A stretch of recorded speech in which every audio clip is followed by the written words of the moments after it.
Ambition is critical. I don't normally dress, I guess. I dressed up for Trundle. Normally I got... As happens, when I see the photo of you two in Trundle, I thought, nah, look at them. You dress for the night out. Yeah. Dress for the night out. Full on, yeah, we had the flag. Another one made me chat last week. I was running when I was listening to the podcast last week, right? And when Chrissy West said, I used to play for Merton. I was fucking talking. The rain's going quiet. Yeah. Fucking useless. But no, I don't. I was fucking freezing, and so I gone full onesie mode. No grown man should wear a onesie, in my opinion. No grown man should wear a football kit or wear a onesie. It's fucking simple. I think you're stuck in the past, Patrick. I do like a onesie. It keeps me fucking warm, especially when I go camping. This is episode 13, unlucky for some. Won't be tonight though, I'm quite positive of that. With Leigh David. And how are we, mate? You right? I'm good. How are you boys? Excellent, mate. He's loaded his gun. He's cocked and ready to go. This could get interesting. Yeah, fuck. This could get interesting. But before we go any further, I got something I got to say. Right. I got because I wrote this down. It was my birthday the weekend. Right? And you want a bingo? I'm going to get to that now. Paddy, right, can't say happy birthday to anyone. He hasn't said happy birthday to me since ever, I don't think, right? I don't... Hang on now. Go on. Right? So, I was thinking about this today. I thought, Paddy never says happy birthday. I've been tracking him. It's not just me. But on a WhatsApp group, he never says happy birthday to anyone. Right? So I thought to myself, I wonder if there's a phobia. Right? And there is. Right. This is what we've got. Frag-apanophobia is the irrational... What? I don't know. Frag-apanophobia is the irrational fear of birthdays. Right? I'm a celebrity last night. Yeah. So, causes of this, right, this is where I'm going to get to the point now. Causes of this fear include bad experiences involving or taking place during birthday. Do you know what it is? Mr. fucking Wimpy. Mr. Wimpy, well, he's a kid, well, trained us. That's what it must have been, look. I never took it personally that he's never wished me happy birthday, but now we know Mr. fucking Wimpy slazzers. I will say, I'm hiding my trainers on the table. I will say, right, I think it's, I'm a two-faced cunt, because when everyone wishes you happy birthday, you are like, yeah, I like this, I like that. From now on, I'm going to wish happy birthday. But then I just think it's got to be at least 30 people's birthday every day. That's a lot of happy birthdays in one day. I don't wish anybody happy birthday, right? And do you know the only one, and as happens today, the only ones I will text is Andrew Seymour. You know, because I don't see him. I try to make a point of texting him on his birthday. Well, you know what, Jamie Breen, it was his fucking 40th the other day. I didn't say happy birthday on Facebook. Like, he's a straight-laced fucker. I didn't even think he'd fucking notice. I comes into work, don't forget, the week before was his daughter's birthday, goes up with a card, money and all that. But the daughter's a main thing, innit? And then I didn't think he'd even notice. And I come into work, you were like, didn't realise I was 40 yesterday, did you? I felt fucking terrible. I felt awful, honest to God. I never do it on Facebook. It's 30 fucking day. Is it an app that lets you say happy birthday? Yeah, it's called Facebook. Yeah, but I'd like, you know, if I'm going to say happy birthday to Ryan, I can say, right, happy birthday. Remember that time we went on a fucking reunion and we nearly got arrested for having class A's? Remember the time we fucking broke into the vet? I mean, the whole fucking day. I haven't got time for this shit. Happy birthday. Remember I fucking set you well light. Well, this is the fucking... Let's get this straight out there, right? I was going to say it later, right? Because I got a lot to say about my missus. She hadn't been speaking to me for the last week because I left her in Cardiff after the Happy Mondays concert with no money. Oh, right? Jesus. So only now she's speaking to me, right? We'll get on to that later. The only fucking... I can never look at Leigh David without thinking of Christmas Day 1999. Probably the best Christmas night I've ever had in my fucking life. Right? Brimell, what do you got to remember? Brimell on Christmas Day would only open if we paid the staff on it. And all fancy. And it was select crowd. It was select tickets only. Yeah, none of the gypsies, no itinerants. What are the Villiers? What are the Villiers we was in? Brimell was this one. I'll never get it because we had karaoke. But if you remember, the karaoke machine was fucked and it would only play rap music. So it was the most un-Christmas night I've ever had, right? Mark Clear's Nana Pat, had a tits out on stage, right? As she always did, she was fucking crazy. Jackie Saunders, her daughter, burst in, said, "Ma'am, what are you doing? You're making a fool of yourself. Put her teeth in." She didn't say fuck all about having her tits fucking running around the floor, right? Then, nothing says Christmas more to me than an 83-year-old woman dancing on stage with her tits out singing Gangster's Paradise. It was fucking brilliant, right? Absolutely fucking amazing. Then we ends up Mansington. Walsh's mother picked us up. No, we walks to Mansington. We goes in John Paul's house, right? John Paul's wife at the time kicks us out because I was eating stuffing out of the turkey's ass like a savage, right? She kicked us out. She was tamping, ruined the Boxing Day food, right? Homemade chips and fucking turkey stuffing sandwiches, right? Then we had nowhere to fucking go. We got 3 slabs and 16 Mitsubishis. Where the wall she said to go? Let's go up my mother's, right? And I remember it was snowing, wasn't it? It was like Ernest Shackleton walking up past the Kings. It took us 9 hours, right, to get up to fucking Walsh's mother's. She lives by the fucking King's Head. We get up there, and that's how I'll fucking never forget the day we died. Lee David falls asleep. Sean Gallagher comes up with a genius idea. Let's set his hair on fire, right? It could have ended up like Michael Jackson in the Pepsi advert, you know, right? But I always remember, because you had jet black hair, you had one strand of hair poking out, and they set it on fire, and I'm not kidding you, right? It looked like a bomb from the Mario Brothers, right? No, it was just going, ticking down, and then they started the immortal song, like, up, down, Magatan, I'm sleeping with Walsh's nan, everybody grab a can, everybody have a band. We didn't start the fire, it was always burning when Lee's head was turning. We didn't start the fire. I wake up and said, how can I sleep when my head is burning? And then we ends up in a Cavalli Club. We was up for 3 days. My mother fucking said I ruined Christmas. That's when my wing back started pushing on then. I walked in the Cavalli Club next to it, was half bald on one side. Like. Oh, I fucking ruined my mother's Christmas. She's in the house worried to fucking death watching those Christmas presents. Fucking, and she didn't see us for 3 days solid. Best Christmas ever. You didn't wake up looking like a fucking melted welly. Yeah, fucking could have had Simon West on one. Fucking Christmas 99, what a year that was, like, fucking brilliant. Thankfully I did get sent to go a bit earlier that night. Fucking hell. Well, yeah.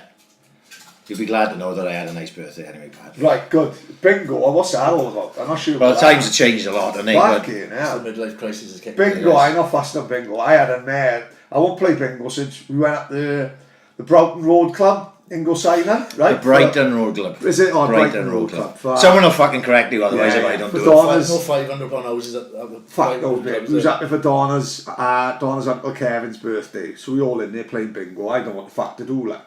So I just thought, when who gets the fucking numbers over the line, who won, innit? So I has 5 numbers. I shouts, house, house. The whole fucking club turns look me going, who the fuck is this? And then I just got flustered and I'm like, line!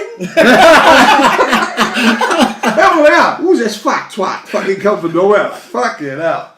Don't like bingo, not playing that again. I've been a couple of times with missus. I went the other week with my missus. My mother turned up. I went halfway through. I said, "I'm bored, play for me." Never. Oh fuck! Yeah. Ryan got his own dauber over me. No, well, I just won my money back and went. We had 110. I was happy enough. I had a night out on a few babies when I was not bad. Yeah, it's like getting a port out the shop stick. You know what I mean? So I had a free night out on a bevy. So anything's going to do win. I had a message. This is a nice way to start through. I had a message. Do you know what? I had more messages for Leigh coming on. Yeah, right? I agree. Than I had for fucking Trundle coming on. Totally. Honest to fuck. Right, genuinely. But this was a nice one. This is not like Ashley about this. I can't even mention that and things like that. Do you remember a boy called Callum James? I do, yeah. Right. His old man Stephen and me, mates in school. Yeah, right. I didn't know he was in school. Right. And he's a boss of the post. Yeah. And Stephen messaged me yesterday to say, can you tell Leigh that Callum is now on Championship Manager because he signed for Bolton? Right? Bolton, yeah, he went. I saw Stephen in Bournemouth when Paddy was keeping last year when we went away, and he was telling me that his boy had just signed for Bolton. Well, I knew that Callum. I heard Christmas time they tell when you're under 16s, around Christmas time they tell the boys whether they get taken on as a white dress used to be, but now it's like the apprenticeships, right? 2 years. And with Callum, they told him he's been released. Him and another boy, Nathan Shepherd, I don't know whether you've seen it last week. Oh, there's keepers or outfield players. Nathan Shepherd was training with the first team last week. I saw it. The two of them were like on a par, and they used to work brilliant together. They practice on their own. They'd always be half hour before training, not really committed. And they was on a par with each other. So obviously Nathan Shepherd got taken on, Callum didn't. But then I spoke to Sparks, he was down there at the end of the goalkeeper, and he said, Callum's had quite a bit of interest from a few different clubs. And I wasn't sure where he went. It was Bolton, did it? Yeah, well, he went to Bolton, and he showed me like him signing. He showed me a couple of photos of him signing forms and stuff, and I forgot all about it until yesterday when he messaged me and he screenshotted Championship Manager. That's amazing. With his boy on it, like. He's probably got a better pathway up in Bolton. Because fucking down here, we fucking sign a goalkeeper from all over the fucking globe. You know what I mean? Yeah. Rather than give our fucking boys a chance. But he asked me to tell you that he thought that he had done brilliantly for Callum, and just to say thanks. That's all. Nice to start. We'll just end it there now because it's all fucking downhill from here. We want to talk about my P45. How the fuck? How did it happen then? Like, how the fuck did he get? Because like anyone fucking knows who's Leigh David at Alcant.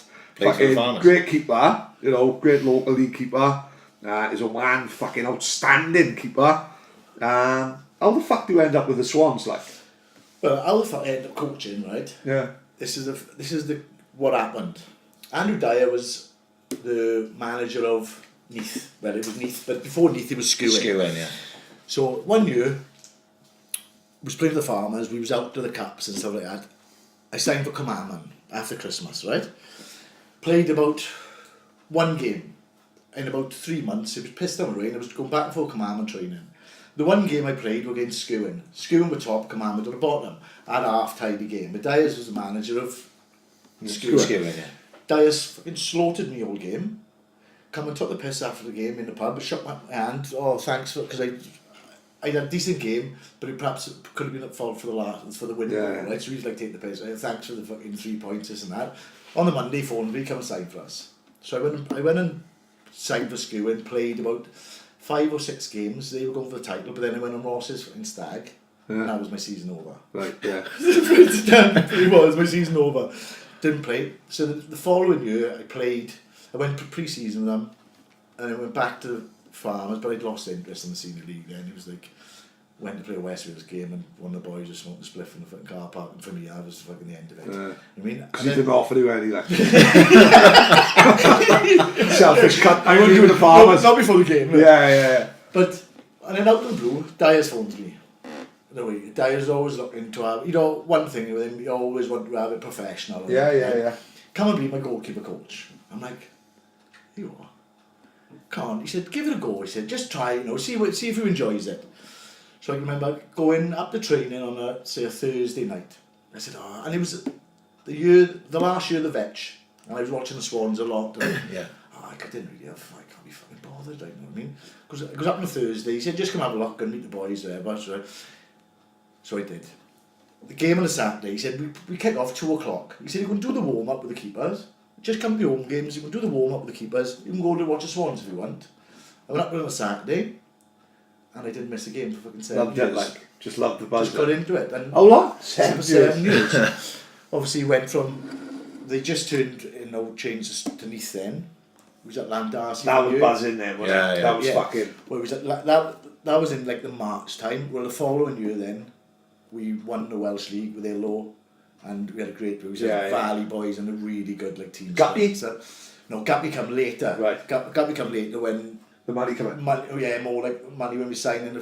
For boys with money, but they won the Welsh League, done a record points total, this and that, and went up to the League of Wales. Well, the League of Wales, right? When we went up there, the only way I can explain it is it was like a fucking boys' weekend every Saturday. The rule was, if we get a point, we're on a bevy. Right. Point on away from home. Well, fucking hell. We had the first 3 or 4 games. I think we won the first game, Porthmadog. It was like coming home from Brebrio. Right? 1-2-0. Coming back was man to Porthmadog. 1-2-0. I can remember spewing in the fucking backseat of Dyer's old man's car. He was fucking leather. Right? He was all fucking steaming. But that was every trip. And it was brilliant. But that was social life. Yeah. But then they started getting a little bit more money come involved then. We went from Landarcy then, we went over to the Knoll. Right. And then when we was over the Knoll... Was the Knoll rugby ground was your one pitch? Like? Yeah, we went over there from Landarcy. Fuck, I don't even know what that is. Yeah, it's big old stadium. I'll tell you the story on the first game at the Knoll now, right? So we went to the Knoll, and then the rugby chairman was looking into the football and what's going on. I won that Caddy, was it? No, it wasn't Caddy. He was the guy who had the court case with Caddy, right. Oaks. Right, go on. So he's seen us playing now, and we're sharing it with the rugby. So we used to always have a drink with the rugby Yeah, boys, yeah. and have a good laugh with them in the Knoll. It was brilliant in the Knoll because there were always people who'd have a pint with. Stay at the bar, was stay open late, and job done. We'd come home from a away trip, phone lager, we're on our way. We'd be in there till 3 o'clock in the morning, leave the van there till like Monday sometimes. Brilliant, you know what I mean? That's not that though, leaving the car outside the farmers and then dropping the farmers. That's why drop you up Leeds Fair, drop you up Jamaican Jills, pick my car up. That's why it was a Monday, because obviously Sunday we couldn't be asked to go all the way to Leeds. Yeah. Well, Garrett then thought, right, he's read now that TNS were winning the league, and to win the league, get into Europe, and he would guarantee like £500,000. Right. So he's gone, we'll have a punt at this. Yeah. So we started chucking a bit of money there. And that's where the Trundle signed, O'Leary. Yeah. The first sign, Essie signed first 1 year. We signed Essie. Anthony Williams, the goalkeeper, he was on loan with the Swans years ago, but he didn't play much. I can't say it, man. Anthony Williams, because he was like my state boy when he came. He'd been at Blackburn, Hartlepool, he's been in a lot of clubs. Right. So him and Essie were like two of the big signings. like, So that was like the first bit of money to come into it.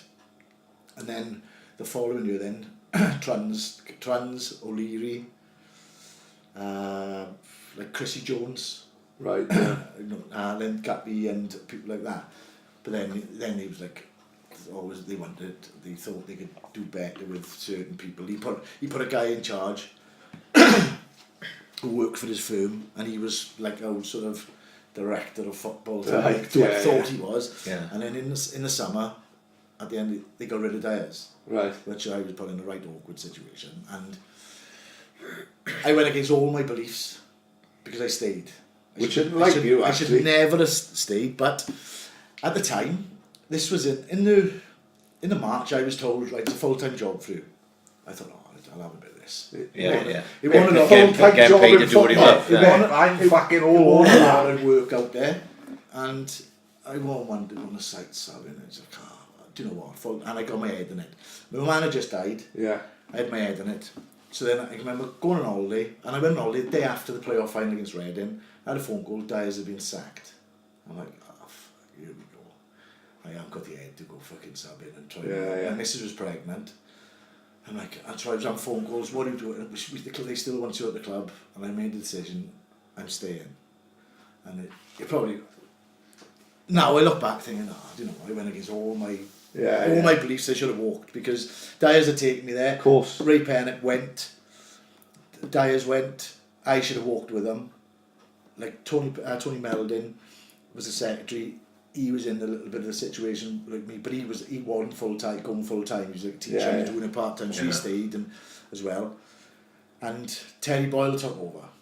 Terry Boyle played for the Swans. Yeah. Well, he didn't like me from the word fucking go. Right. Because he made a point of saying, I don't like you. I don't like the fucking Jacks. He hated the Jacks. Never. He was a Cardiff cunt.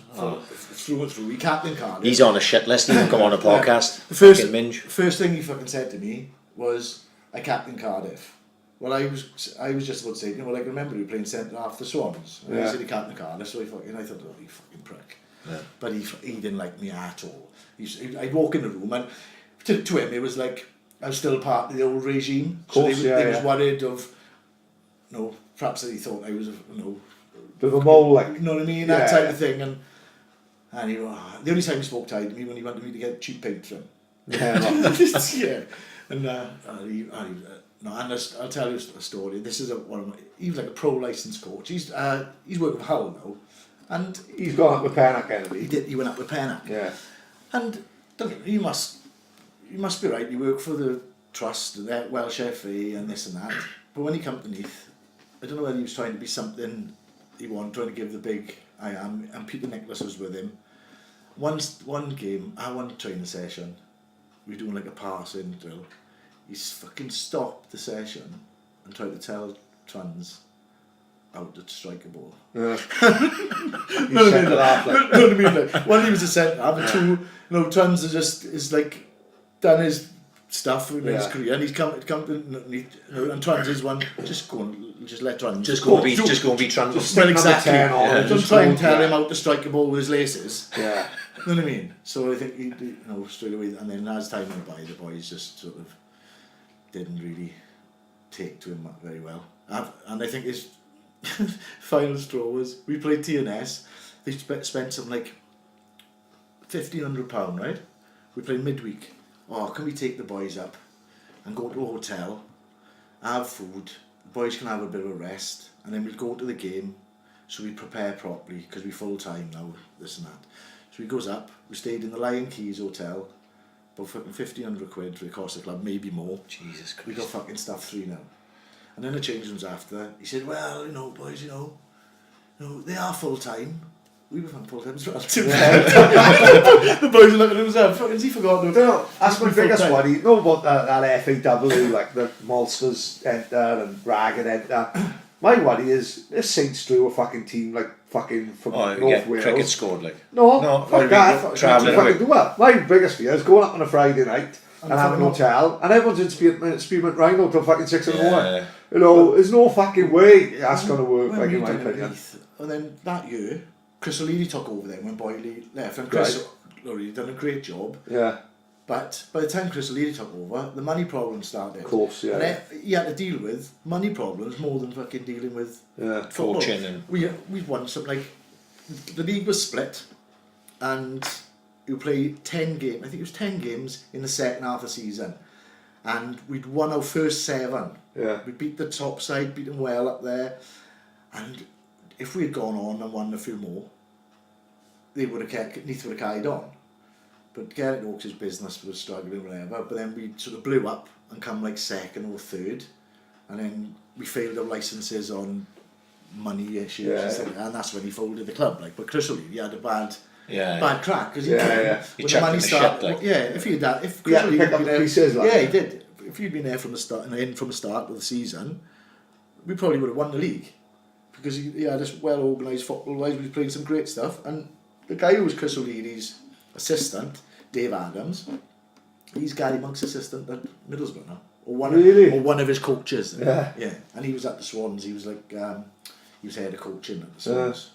He's a Lion cunt as well. So that's when Pennock went to the Swans, and you went after Pennock, is it? But no, Tony Pennock was the academy manager at the Swans. So I finished with Neath, so that's why we were going back. Finished with Neath in like the April, say. So I didn't do anything all summer, and then Tony Pennock texted me, said, do you fancy taking the Goalkeeping Development Centre, which is development centre, just one night a week. I thought, but to me, it was like, I'm doing it for the Swans. I was fucking proud as punch. The fucking day, I was a bit of kit, hell. And I always used to say, I only want to put the badge on if I'm fucking working from. I mean, when we say, no man, I agree, but if you're fucking working, And I done a development centre from the August. Would that be the old Act, like? They might have done. They was over there a little while, When I started, it was down on the AstroTurf and Ashley Road. Right, I got it. So I used to go Friday night down there, and I bet he loved it. I did the development centre was hard work because you'd have like 14 keepers.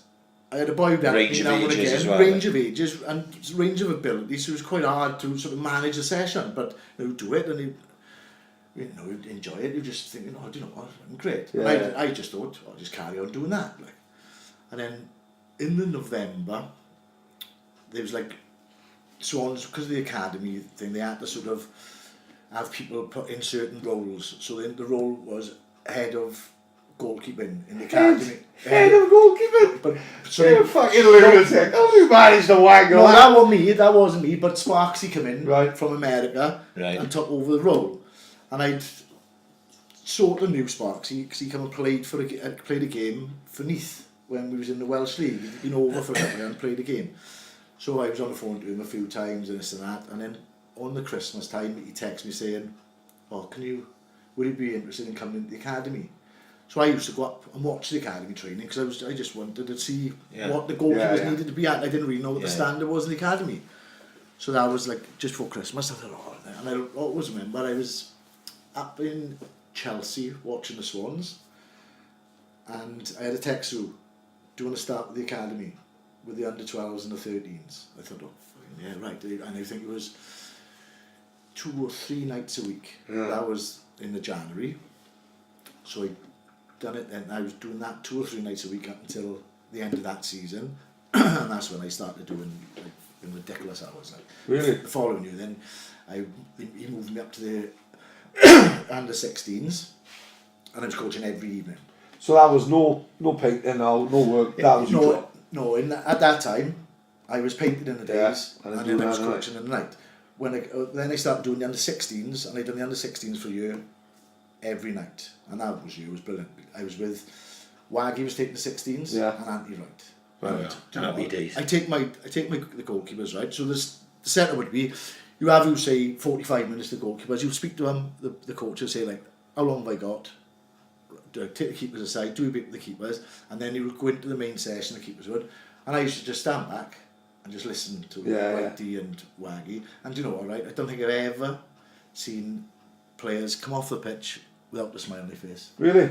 Oh, no, the time, and right, you tell you, a lot of, like Waggy was doing like a sort of a dual role. He was like head of the youth development phase as well at the time. So there'd be some days that Waggy would be, elsewhere doing other stuff, and me and Righty would be. I would take the session, the main session, but Righty take it. And as the season go on, you might release a couple of boys like Christmas time, so numbers get short. So just after Christmas now, he's down to 1 keeper. So they used to say to me, Leigh, will you go in goals for the game at the end? Yeah. And to this, and you got like 16 was good. Well, Liam Cullen, the boys and the Yeah. I guarantee every session he used to dink me. Yeah. He was a 6-year-old boy and he couldn't say fucking dink a minute, right? And dink me and just run away like that. And I'm thinking, fucking clever fucker. That's fucking class. So like getting paid for the fucking. And It's good to see Waggy.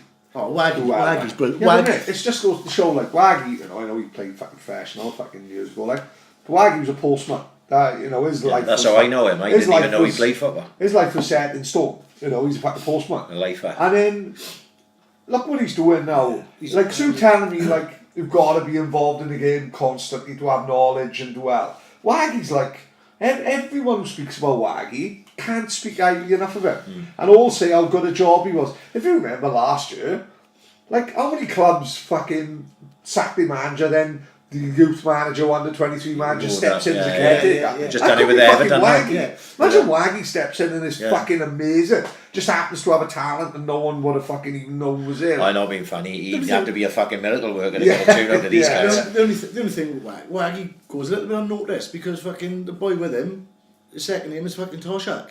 And I fucking tell him now, if his name wasn't fucking Toshak, his name was fucking James, he won't be where he fucking was. Or where he is now. I'm fucking telling him no chance. Fucking hell.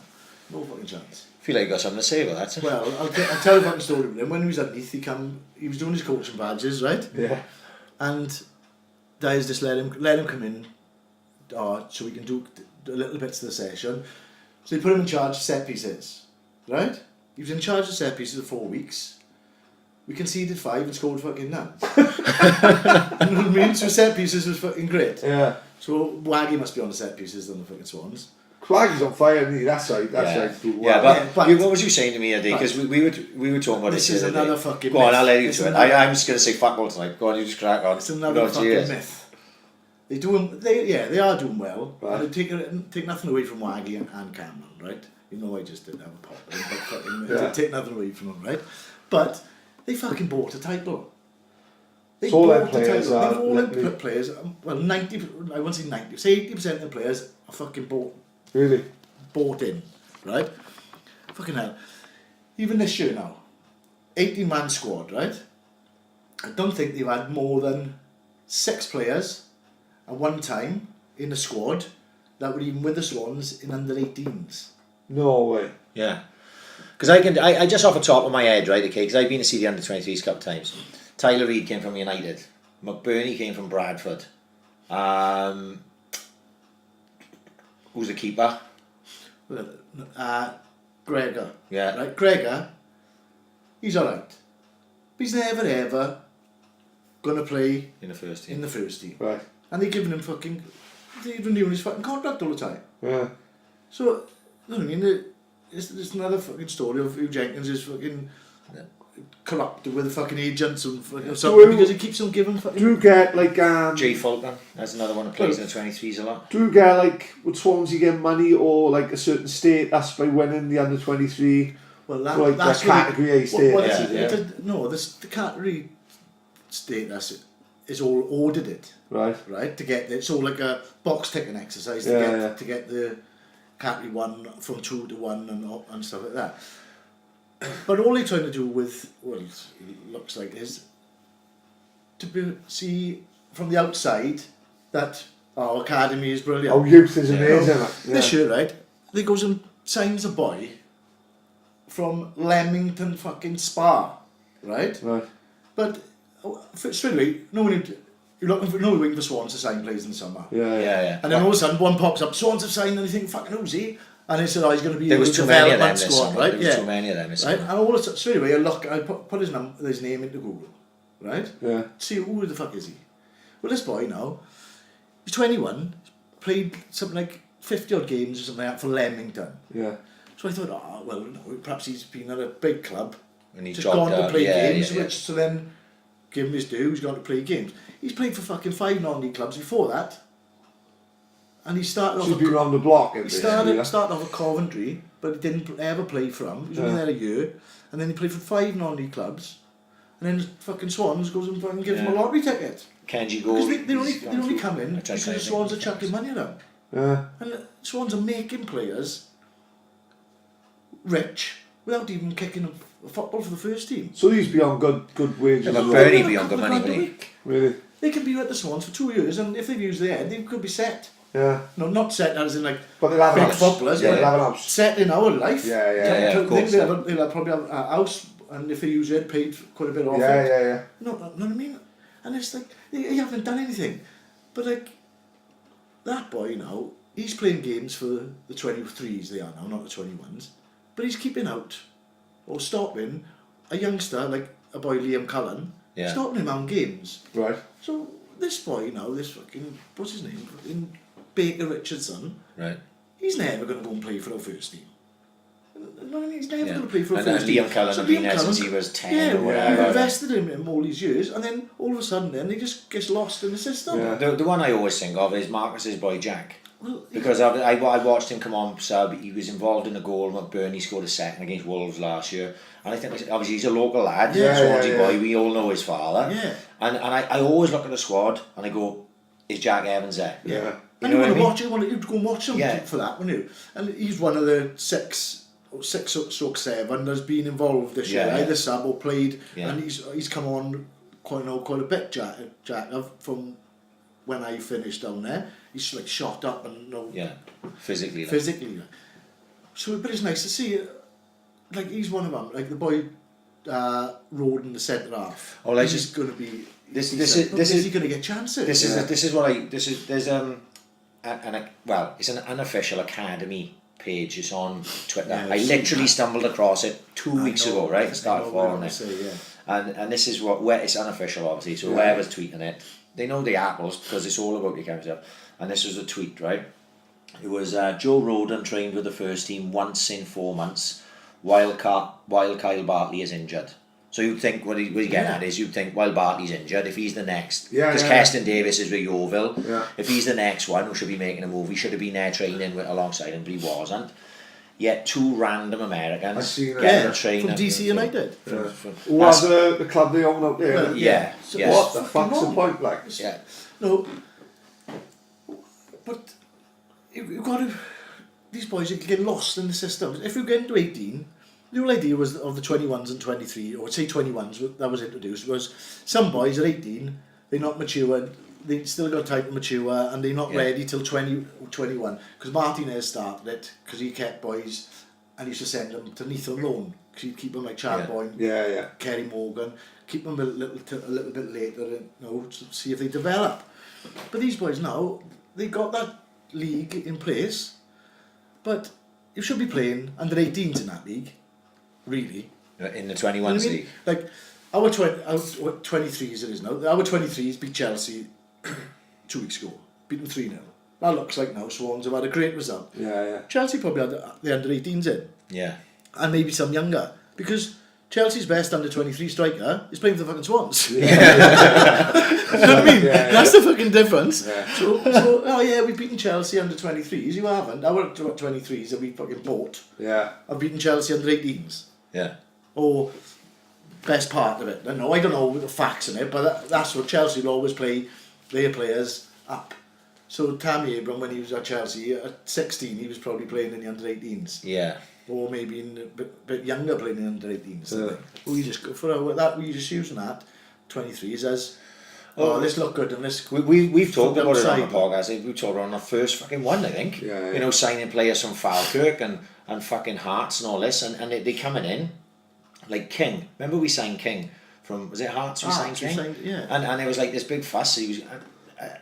He's not. I don't even know if he's having a kick for the 23s now. He's been on loan a couple of times, hasn't he, King? He's been on loan to, I think he went on loan to Crewe, and he went on loan to Southend last year. Well, once they've had them 2 loan spells and it comes back, and if they're not pushing again that first team, like he come back last year at the end later on in the season, and I think he went back into the 23s side. Yeah. But for me, it's like, right, if you're going to come back from loan, and if he's not pushing for the first team, give one of the youngsters a chance. Otherwise, he's just stopping other people having a chance. Yeah. What the fuck happened to Rory Donnelly? Because last time I seen him, he had a wig on, fucking waving his big wig. He fucking doing his legs. What happened to him? We paid like £1 million for him. We fought off in Liverpool and Everton, Yeah, supposedly. For Yeah, him. I didn't dream that, did I? I No, didn't no, see that him actually dressed as a happened, woman yeah. with his big fucking cock dangling between his Well, legs. they reckoned it I didn't was. fucking wind Do you me know up. this? Yeah. There was a I didn't video. fucking wind me There up. was a video. Oh my god, it was the craziest thing I've ever fucking Right. seen. There was a video going around WhatsApp of what was apparently Rory Donnelly dressed as a woman with his shamonka out, swinging it around. and all Yeah, this fuck fucking it, dressed as nonsense, a woman, mate. Dressed as a woman. But then it was like Rory Donnelly put on like Twitter or something, you know, this video is not me and blah blah blah, and then apparently on Twitter there was the piece who actually looked like him. It was a he she fucking thing. I don't know, it was awful. Oh, I haven't even was thought it? about it. You know, I I don't thought think it it was was. it. I don't think it was. He Oh no, went we to just say it was. did he Fucking, go he don't play for us Coventry? anymore. Huh? Coventry. Yeah, Coventry. I know. But you know what Dean Lynch would tell me about him, right? He used to live in Dean's house. So Right. when I see Dean all the time, right? So he was saying that Dean got a house where Grillsy used to live. Yeah, of course, right? yeah, I know that. Rory Donnelly used to live in one of Dean's houses. And he said, honest to God, Rory Donnelly is the thickest person you'd ever meet in your life. Yeah. He said, like, fucking completely thick as a kingpin cap, right? And his father and his mother used to live with him. Now, they were supposed to be there looking after him, but all they were doing was waking up in the morning and drinking bottles of wine in the kitchen at Dean's house. He had to he brought a boiler. He had a boiler in the house, so I showed it to him. They couldn't understand it. Took the boiler out, put another one in, like the most basic boiler. They couldn't understand it. He put the most bog standard boiler. It literally was on, off, right? And they still couldn't understand how to work it. He said, honest to God, he thought they were taking the piss. He said, are you fucking taking the piss? The third boiler he put in, they couldn't understand. He always used to have somebody from his family there watching training or something. Oh, so you dealt with him, did you? Yeah, because he was. When I sort of went up to like the under 18s, I'd always go out and watch, like perhaps the 21s, Orlando as well. Yeah, at the yeah. time. They'd go out and watch, or sometimes if like Sparksy might be on and had to go somewhere, or maybe with the first team or something, I'd go and take the 21s goalkeepers and stuff like that. So I seen a bit, and he'd always have somebody watching the training. So somebody come Didn't down, go anywhere with we'd him. have a fucking free meal out of it or something like that. Yeah. From canteen and. He said he told me just stories. No, he's another one. He's obviously come to the Swans, and he's on big wedge. He's driving around in his flash car. Oh, that's the other story he told me. That's the other story he told me. Swans give him that. You know, they all had a spell where they all had those C63 AMGs. Right. Like Yeah, fucking Augustine had one, and they all had them, right? Those Mercedes coupes, right? And the Swans give him one because it was like part of a deal to do with the Premier League or something like that. I'm not sure. It's something to do with. They get a good. You get a good deal off a on it. PFA or something like that. Lee had a Mercedes van to do his painting in, didn't he? So they do. Because there is. Combo. That's what they tell me. They give him a C63, right? Yeah, well, party sign on, everything. Yeah, we're gonna have one of these cars as well if you want. All right, tidy. Jumps in it, bombing round, gets pulled by the old bill. He ain't got a license. Oh, for They went like to him. He said, I didn't even know I needed one. Oh, for fuck. That's how thick he was. Yeah, That's yeah. how thick he was. And they went to him, well, didn't you think to say when we were giving you the car? And he was like, well, no. You were just giving me a car. Like. Yeah. I like this guy. I like he's good. You should sign him back. 21, man is very cock. 21 to 20. Again, like, Oh, the gender neutral fans would love that. Oh, Sign yeah, on the yeah, Dolly yeah, back. yeah. they get a few grand a week.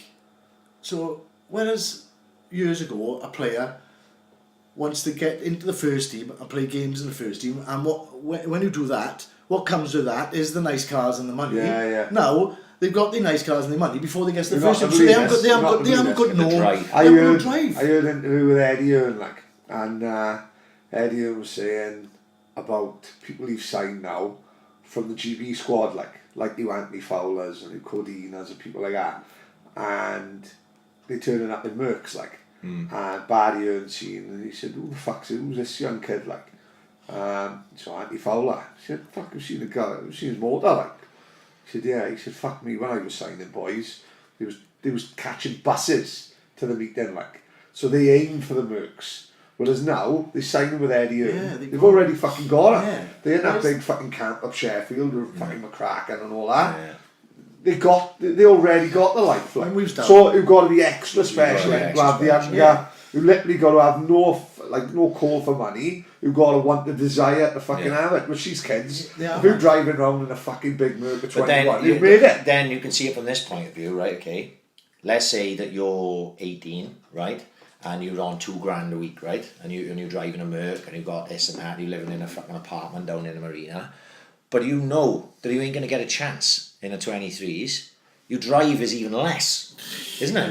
Yeah. It affects your I drive. don't know whether at 18 they won't be on that. They'd be Yeah, in but, the 23s, you know, but it might be You in the understand what I'm 23 saying? squad. 21, 23, 23 whatever. squad earning that money and they're not getting picked. They're like, oh, I got this. You were like one of two right backs, let's say for argument's sake, and you're earning decent money and you're thinking, fuck, if he gets injured now, I'll get in there and I'll make my fucking squad. And then they go and sign two fucking right backs from Hearts and Falkirk. Yeah. You know what I mean? And then you're going, well, am I fucking fourth choice fucking right back now? That kills your desire. Fucking murders your What's the desire. fucking thing? Over the last few years, we've signed 4 boys from fucking Falkirk. Really? Like, Kingsley and Fulton. Yeah. Right.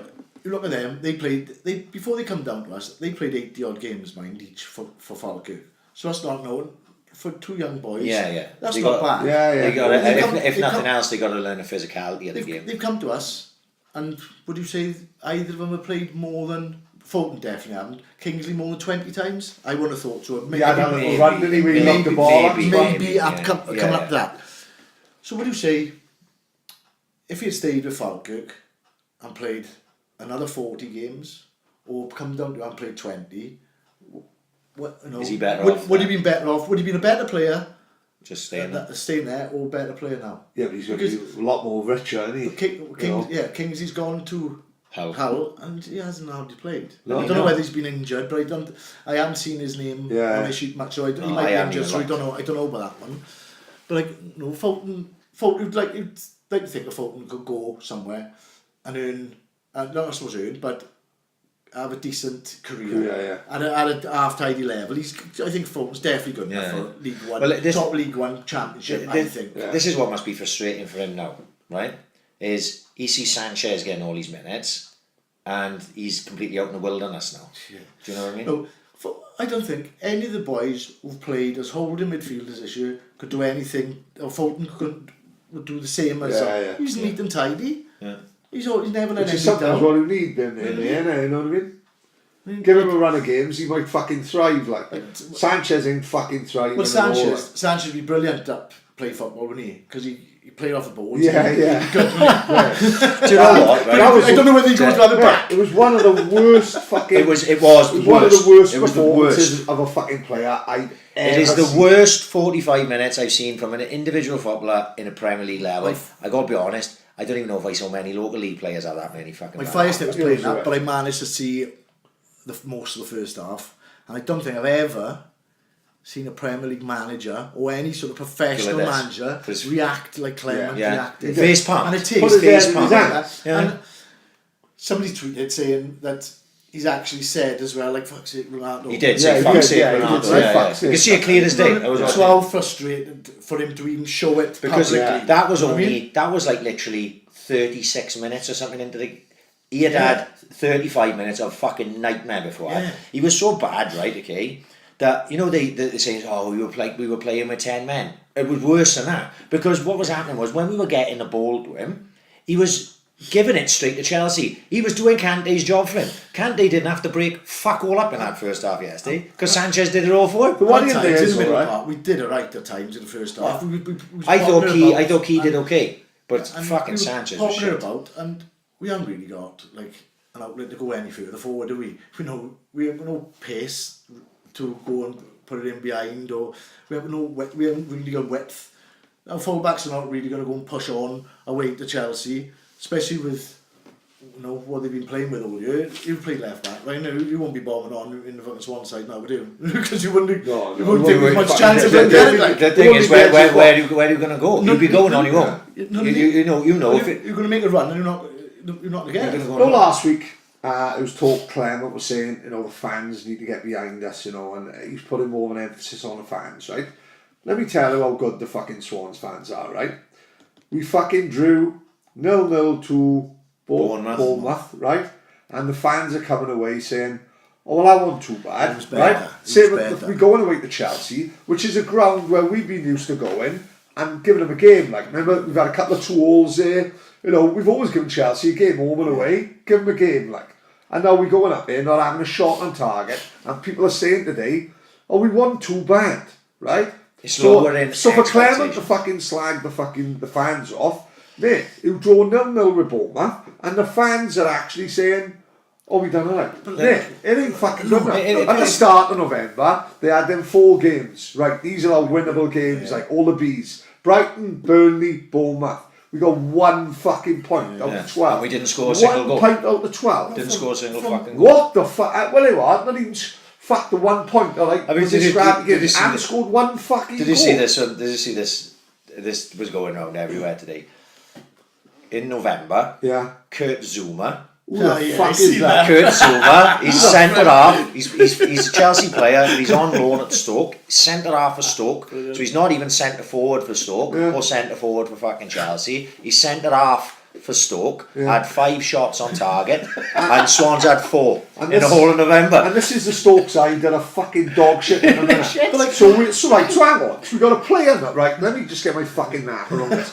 So we got a player who's plays for Chelsea, but he's not good enough for Chelsea's side. So they loans him to Stoke, who are playing struggling, who are playing probably the worst they have under Mark Hughes in the last fucking 4 years. And he's had more shots on target than the whole Swansea squad. Why are we even bothering playing football? We may as well fucking knock the Liberty down, put them over back so we got local league pitches here, knock KFC down, knock Next down, put the old Mover Stadium back, we can have the Nursery Cup finals here every week. Yeah. Bing bong for Tenant, rob the trophy off Donald Murray and run into Forest. That's what should have happened them over. Fuck the Swans, we start down the bottom again, no like compress and blind them ice have done. They like Jim Bowen and Bullseye. I've had a great day, Jim. I'll take the speedboat. We may as well start at the bottom, Division 4 again, and just play L and see what happens. Like, this is fucking stupid. It's fucking I'll sign Kurt Zuma for the same thing time. is Look, last night, right? We're chasing the game against Chelsea. He brings on McBurney, right? McBurney is a minute from not being fucking our player. Oh yeah, he was going to fucking bomb. And the best thing was, he wasn't going to fucking Atletico Madrid. He was going to fucking Barnsley. I know that's how bad our fucking recruitment is, right? One, that boy shouldn't be with us now. Of course he should. He's there because of paperwork, isn't it? Yeah, he should be with He should Barnsley be on with loan. us, right? So if he weren't there last night, we'd be bringing fucking Baker fucking Richardson from fucking London Spa on. Oh, I love him. You know what I mean? Yeah. Because that's the next fucking more Yeah. striker. Rowley's got a fucking game last night. You You know what I mean? They should be going backwards. Somebody put up today about like the options he had, like our attacking players. No, what I mean? Dyer, Narsink, well, I don't even know when Narsing was on the bench, but Dyer, Narsing, Routledge, Dyer and Routledge, they've been great for us, right? Yeah, but of course they have. But Yeah, they yeah. passed it, didn't they? Yeah. Let's be honest, right? The clutch on straws open and they're going to do something for really in the Premier League now. Narsing. McBurney, paperwork, he shouldn't be here. But our recruitment have been so fucking bad, they've let McBurney down. Because all they've done is wasted fucking 4 months of his career. Yeah. So they might thinking, we need to sign a striker for the first team. Yeah, we need to sign 2 strikers because that boy should have gone on loan to fucking Barnsley a month before the season starts, so we can have a bit of pre-season with them, and then go and see if he can go and make a name for himself in the Championship and score goals. Yeah. But instead of that, they've left him hanging, saying to him, all right, if this goes through now, you can go. And then the paperwork, it might not be Swans' fault, the paperwork, but the Swans should never let Why leave it lack? Why Why leave it lack? leave it the last day if that's the let plan? that boy down, isn't he? Yeah. So all of a sudden now, he's back in the fucking 23s, Well, which is a fucking everyone can non-competitive league, scoring goals again, but he needs to be in the Everyone fucking could see that what he needed was to learn a physicality and play at a decent standard, Championship or League One at worst, and go and get games under your belt and see if he can score goals at that first I level. don't think he's any good, if I'm honest. Personally. No? No, I don't. No. If we signed a player, right, from Bradford, now, Yeah. he played 15 times at Bradford, hadn't scored. What would you say? He's fucking dog shit. Yes. Signed Stewart. Oh, the only other time he played games, he played for Chester and scored 4 in 14, something like that. Yeah, Well, not good enough. that's his Swans record. Premier League. As a club, Swans want, if you're in the Premier League, we want to be aiming for top half, the new source, so you call it 10th, right? So we've got to look, is this fucking player good enough to play for the top 10 Premier League side? Not in a fucking million fucking Know what I years. mean? So. And he needs to pull his socks up. Huh? He needs to pull his socks up. Literally. That really fucking He plays them down, really. I like that, a bit of character. The only person who I get away don't mind that. The only person who get away with wearing the socks though was Neville Southall. Yeah, fucking I mean? fat Nev, he's the main man, isn't he? But I just look at him. He runs around and he thinks, well, what's he really got? Is he gonna? It's not his fault that he hasn't gone on loan and stuff like that. But is he? Perhaps he might be one of these players that find his level and he'll get goals at that level. I You know what think mean? he will. League One, League Two, he'll probably find his level. But we are not League One and No. League Two. Oh, it won't be long. It won't be long. Yeah. Maybe that's what they do. Maybe we can They're sign gonna him fucking- back. But these boys got to go out on loan and they're going to make impact. There's too many players we send on loan and half the time they don't play. Yeah. Every shouting about fucking Kenji go. Oh, he comes back to 23s and scores a few goals. People think, give him a chance. He fucking went to Northampton, didn't fucking play. Yeah. No, he went to Den Haag and the Dutch league's not fucking great. Played 4 or 5 times. Speaking of Dutch League, have you seen Oh, Paddy Clyde's boy? Oh, did you see that actually? Oh my word. Fucking hell. Oh, he's is a he? little kid. 18, 19. He took the he's piss a with bit those 3 special. Do you know, there's something about Ajax. I love Ajax, Yeah. mate. It's something about the club. Well- I haven't seen the fan, like, it's something about, first of all, imagine before the game, we all got to be space caked off our fucking heads, are we? Yeah. You know what I mean? Why was on my mind? No one was saying about going to watch a German game. Oh, I love Yeah. it. Have you seen the company out there that does Yeah, the of trip? course, yeah. You go and pick up a minibus sort of thing, all souped up minibus, right, in London, right? Right. They got like Sky on it, fridges. Right. Takes you then, and he'll go to watch 2 games. But one of them's a stop off one night in Amsterdam, Right. and then he goes to. Jesus. I think may it's not make it out of Dortmund. fucking I Amsterdam. think Ajax is one stop, and then he goes to Dortmund then to watch Borussia Fuck, that's a Dortmund. dream weekend, that And one. it's not even that expensive. I've priced it up. Really? Yeah. No, I think it's something like 380, 400 Oh, quid. that's pennies, I You know what I mean? Yeah, but fuck. Listen, we can't book it right now because fucking only now Dawn has started talking But all I'm from saying, the all I'm saying is, give me a shout when you think about it. Be amazing. Desi tours, the only way to I'd travel. love that. Get it sorted, right? You see, like it was like a fucking 3rd division German Yeah, game did you see on him bounce Facebook. it? Like, Yeah. mate, that's what fucking that makes me want to go to football. Well, Well, I the got- fucking library down I there. say this all the time. I got to do something to get my love back for football. 'Cause I at the told moment- Nick, come on, what you saying? You could be our goalkeeping coach. Mate, we love that. Also, you come to the sink, mate. We're the only fucking club in Swansea with their own resident DJ, Cortez. DJ Mate, Cortez. honest to fuck, mate. You'd love it.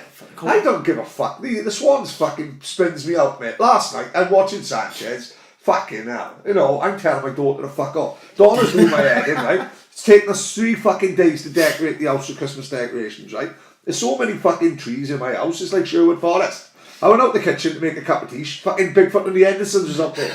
Honestly, it's 3 days to decorate the house. A man should only go up the attic once a year, right? Christmas. The stupid fucking cunt has me up there. Halloween. Every fucking birthday is He said carnival, mate. My fucking house is done fucking head to toe. I can imagine.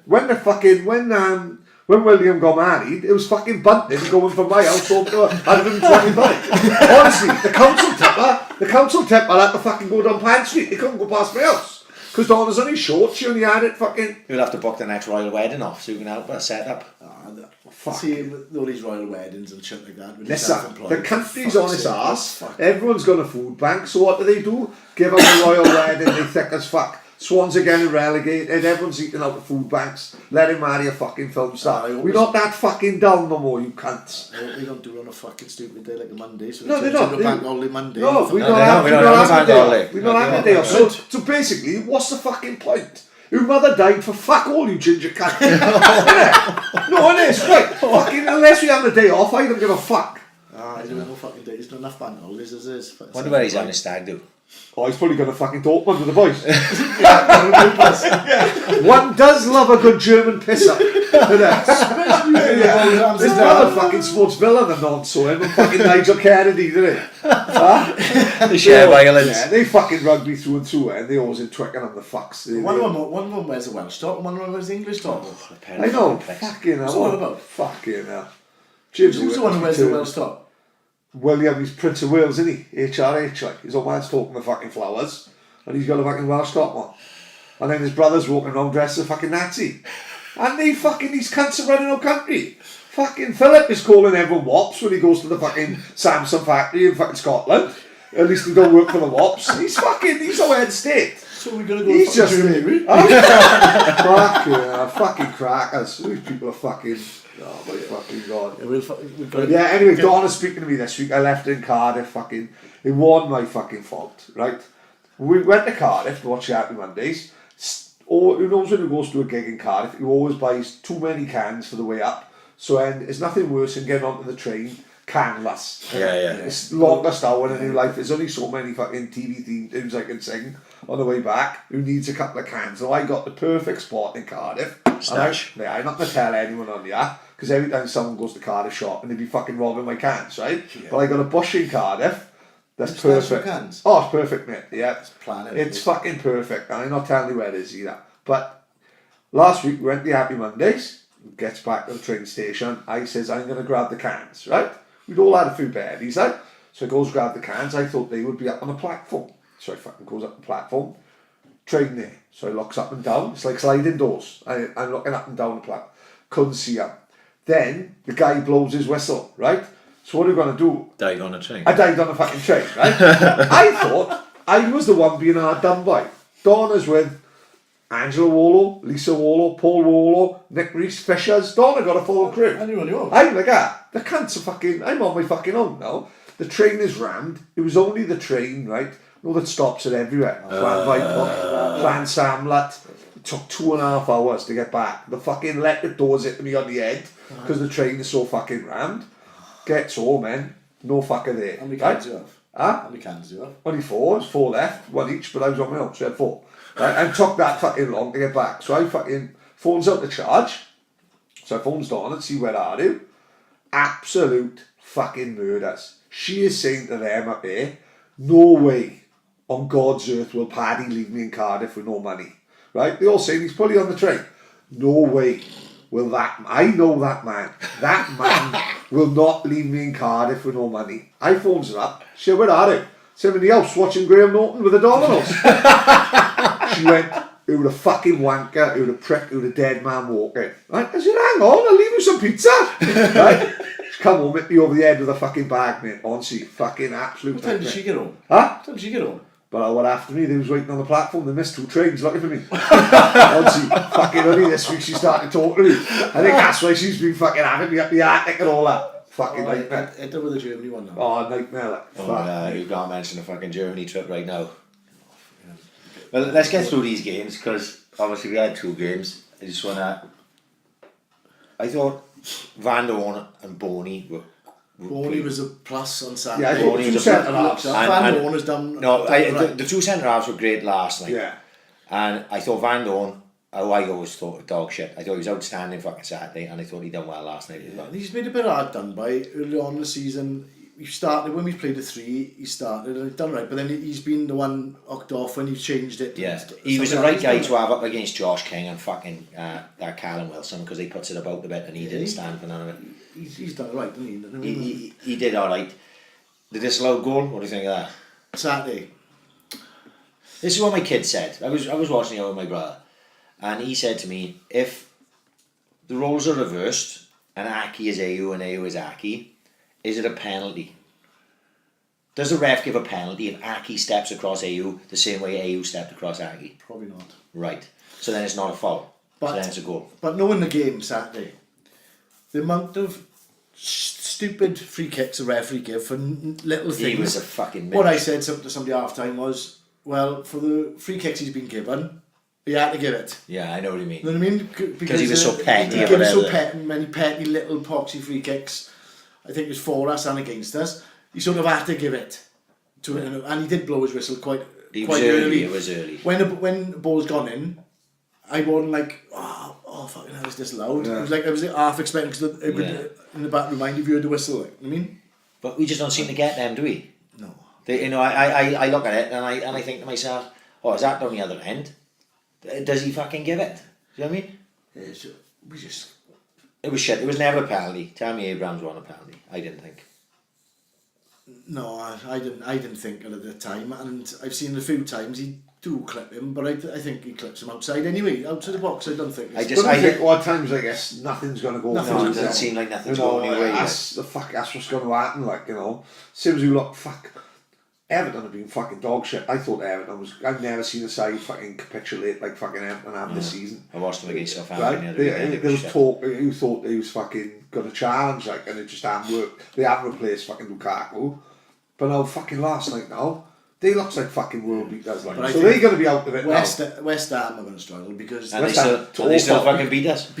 West Ham because the fans didn't really want boys, Yeah. and their fans are fickle as fuck. Yeah. They didn't want to move the stadium. No, so it's been Yeah. rumbling Boys up for the since last then, few innit? years, yeah. So every home game now, West Ham, if they go down a Boys up, yeah. go a goal down early, they'll end up losing Yeah. 2 and 3s at home. I don't think They boys don't will want last boys. out the season. No, Yeah. I was thinking earlier on, I won't be surprised if West Ham has another manager Yeah, I by totally end agree. of January, February. Moyes is a bad... Who looks right? It's like a fucking merry-go-round, isn't it? Yeah. Fucking Moyes is back in a great Yeah, job. we've seen Yeah, the fucking they- Fat they Sam is did back in that. a and the job. four They clubs did and they've that, juggled down the same manager. Mate, Yeah. fucking Roy is back. I'm going to give a main striker taking all the corner kicks. Roy is back. Fucking Paddy was back. Like a Alex. fucking... Tell you what, sack me, I'll get 2 million compensation and I'll just strut into another Premier League Well, job. What the fuck's that all I about? think it was Keelan Ballagher, you know the guy who Yeah. Yeah. does a scan of the sky, and he put up a thing up saying he named Allardyce, Pardew, I think it was Hodgson, and one other or two other, whatever it was, and said, people are saying, the young English coaches are being held back by foreign coaches. Yeah. And he's named them. Then he's named Conte, Klopp, Mourinho, and Guardiola, something like that, and said, who are they learning most off? Yeah. And they said, all them ones, the British ones, are all over a certain age. Ryan and Fanning won Olsen's nothing- and fucking won- sent you off. Yeah. and won nothing. Yeah. But they always get the jobs to go and save people because Yeah, they all yeah. play the same sort of brand yeah. of football that they can go and fight fires for 6 months. Yeah. But then can they go and push on? It'd be interesting to see how Allardyce does at Everton because he's going to He's obviously... always moaned about he hasn't had a big He's club, gonna right? have a bit- This is No, the he got a biggest chance. fucking club He's gonna have a he bit could of- have he's outside gonna- the top six. He's going to have a bit of poke now. Yeah. And in the summer, every signing Everton made in the summer, I can remember, I might be saying when I says, for every signing he was making, Koeman was getting closer to the sack. Because he wouldn't sign anybody to replace. Yeah, He was signing fucking number 10s all over Mate, the he shop. signed 3 number 10s. He signed Gylfi, he signed Rooney, Klaassen. Klaassen. They're all the same player. Yeah. You can only play one of them. Liverpool had the same. Liverpool had the same, if you remember, when they had Yardy Lippmann, remember? Yeah. Yardy Lippmann, outstanding footballer. When he was in the side, he was great. but he couldn't sort of get a run like, you know, when he played, he was fucking awesome. But that's the thing, you can't play 3 number 10s like. I don't think you can play Rooney, and I don't think you can play Gylfi together. You know, could you say Rooney a few years ago could have been Played like a at the number number 9, nine, yeah. But now with the older he get, the further and further he's dropping back. Gylfi in the fucking 20 goal a year, man. Might be from set pieces, but That was some fucking goal he scored, son. Yeah. Oh my word. It'd be interesting to see what Sam Allardyce does in January signings wise, because every time the last probably couple of jobs he got into, he's had to, like Palace, you've had to go and sign Glenn Murray, people like that level. They defend him as Bruce, they've had to show up the defence, sign a few centre halves and this and that. But now, if Everton sort of pick up a few results before Christmas and they sort of get out of it, what type of signings is he going to do to take them up the level? Yeah. With Can he That's do the it? biggest. That's the biggest club he could have had. Will he still? You know, fucking fair play. Because And I think, didn't he held out, didn't he? He didn't take the first contract. No, They reckon he doubled his fucking money. Not double Sam, is he? I like that. I like That video of him in Dubai dancing. He's like my old man in fucking in one of the Clark's. He's like, Big what's his wedding? Big Win was like that. Fucking hell. Big Win. If we're talking about Big Win, you've got to say the story about your old man. Hang on a sec, let Leigh go to the toilet. Right, Lee's drained the lizard, where were we? The story about Brendan Rodgers and the old man, fucking rest his fucking soul. But it's a fucking cork, I've got to say it. Don't upset me too much. No, I'm not upset at all. I'm not upset at all. But my old man, to get to start the story, my old man obviously went up the Derby. Huge Swans fan, by the way. But yeah, big Swans fan. He's gone up the Derby with Terry Walsh, Terry Dustbin. Gone up on a Friday. I was supposed to go up on a Saturday to watch the game. Derby, wasn't it? Yeah, and on the Friday night he had a heart attack and he died in the hotel. So what I found out later, that on the Saturday in the game, in the boardroom, word got about I was a Swans fan that have died up here, and my old man's cousin was actually in the boardroom, but he was in the other side of the boardroom. Yeah. And he heard somebody say, and he heard a name, and he's gone over and he found out it was my old man. Anyway, so on a Thursday now, so you can imagine all that week now, I was having like random texts off numbers I didn't have a name, and sorry to hear this, and some people were putting names to it, some people were just sending a text, so I was like, didn't know who they were. Yeah. So I always remember Thursday morning, so I'm laying in bed, obviously I wanted to work at the time, laying in bed and it's about 9:45. So what do you think now? Thursday morning, you got a big game on a Saturday. My phone rings, didn't know the number. Is that Leigh? Yeah, it's Brendan Rodgers. Well, the first thing that came to my mind was, who's this fucking winding me up? Yeah. But then straight away it goes, well, nobody's going to fucking wind me Not up. this My own week. mind, not this week, maybe next week, not this week. Right? So I go, yeah, he said, Brendan Rodgers, Swans City Football Club. I said, oh, right. I'm like, oh, right, no, like, yeah. So you just said to me, like, oh, sorry to hear about your dad. He had just lost his mother. I mother, know, yeah. Not long before. He said, I know they're going through this, and I said, if there's anything I can do for you, just let me know. He said, I'll save your number now. He said, I'll call and see your mother at some point to give her my condolences and stuff like that. But anyway, that was that. It was on a Thursday. I don't think many people know the second part of it, right? No, because this is... That first part is amazing. That part alone, you know, right? the fucking manager, the fucking... So on the Saturday, we was playing Nottingham Forest. And it was Fabio Brini's first game for us, right? So I hadn't gone away with the football with Neath. So I go to watch a game. So I think I had tickets off one of the boys, and he said, oh look, there's passes for the bar upstairs. So we'd gone up, and after the game, we'd gone for a pint, this and that. So when I come down, you come down to the reception, didn't you? Yeah. So when I come down into reception, Brendan Rodgers is just coming out from his interview, post-match interview, right? So I've gone to him, oh, Brendan, and I just want to introduce myself, because obviously he didn't know me from Adam. Yeah. So I introduced myself to him, and he was having a chat with me. But little did I know, right? My phone we don't get any signal in the stadium, right? Yeah. So I didn't know anything about this, which I was going to tell you about. We were talking to Brendan Rodgers, and I had a chat with him for about 50 minutes. I said, oh look, it's Leigh David, this, all right, and he was having a chat. So as I come out the stadium, my phone's beeping like hell. Terry Walsh has rung me. He's gone, have you just heard that? I went, you heard what? I said, I just come out the stadium. He said, Brendan Rodgers just mentioned your man in his interview on TV. No. I go, Really?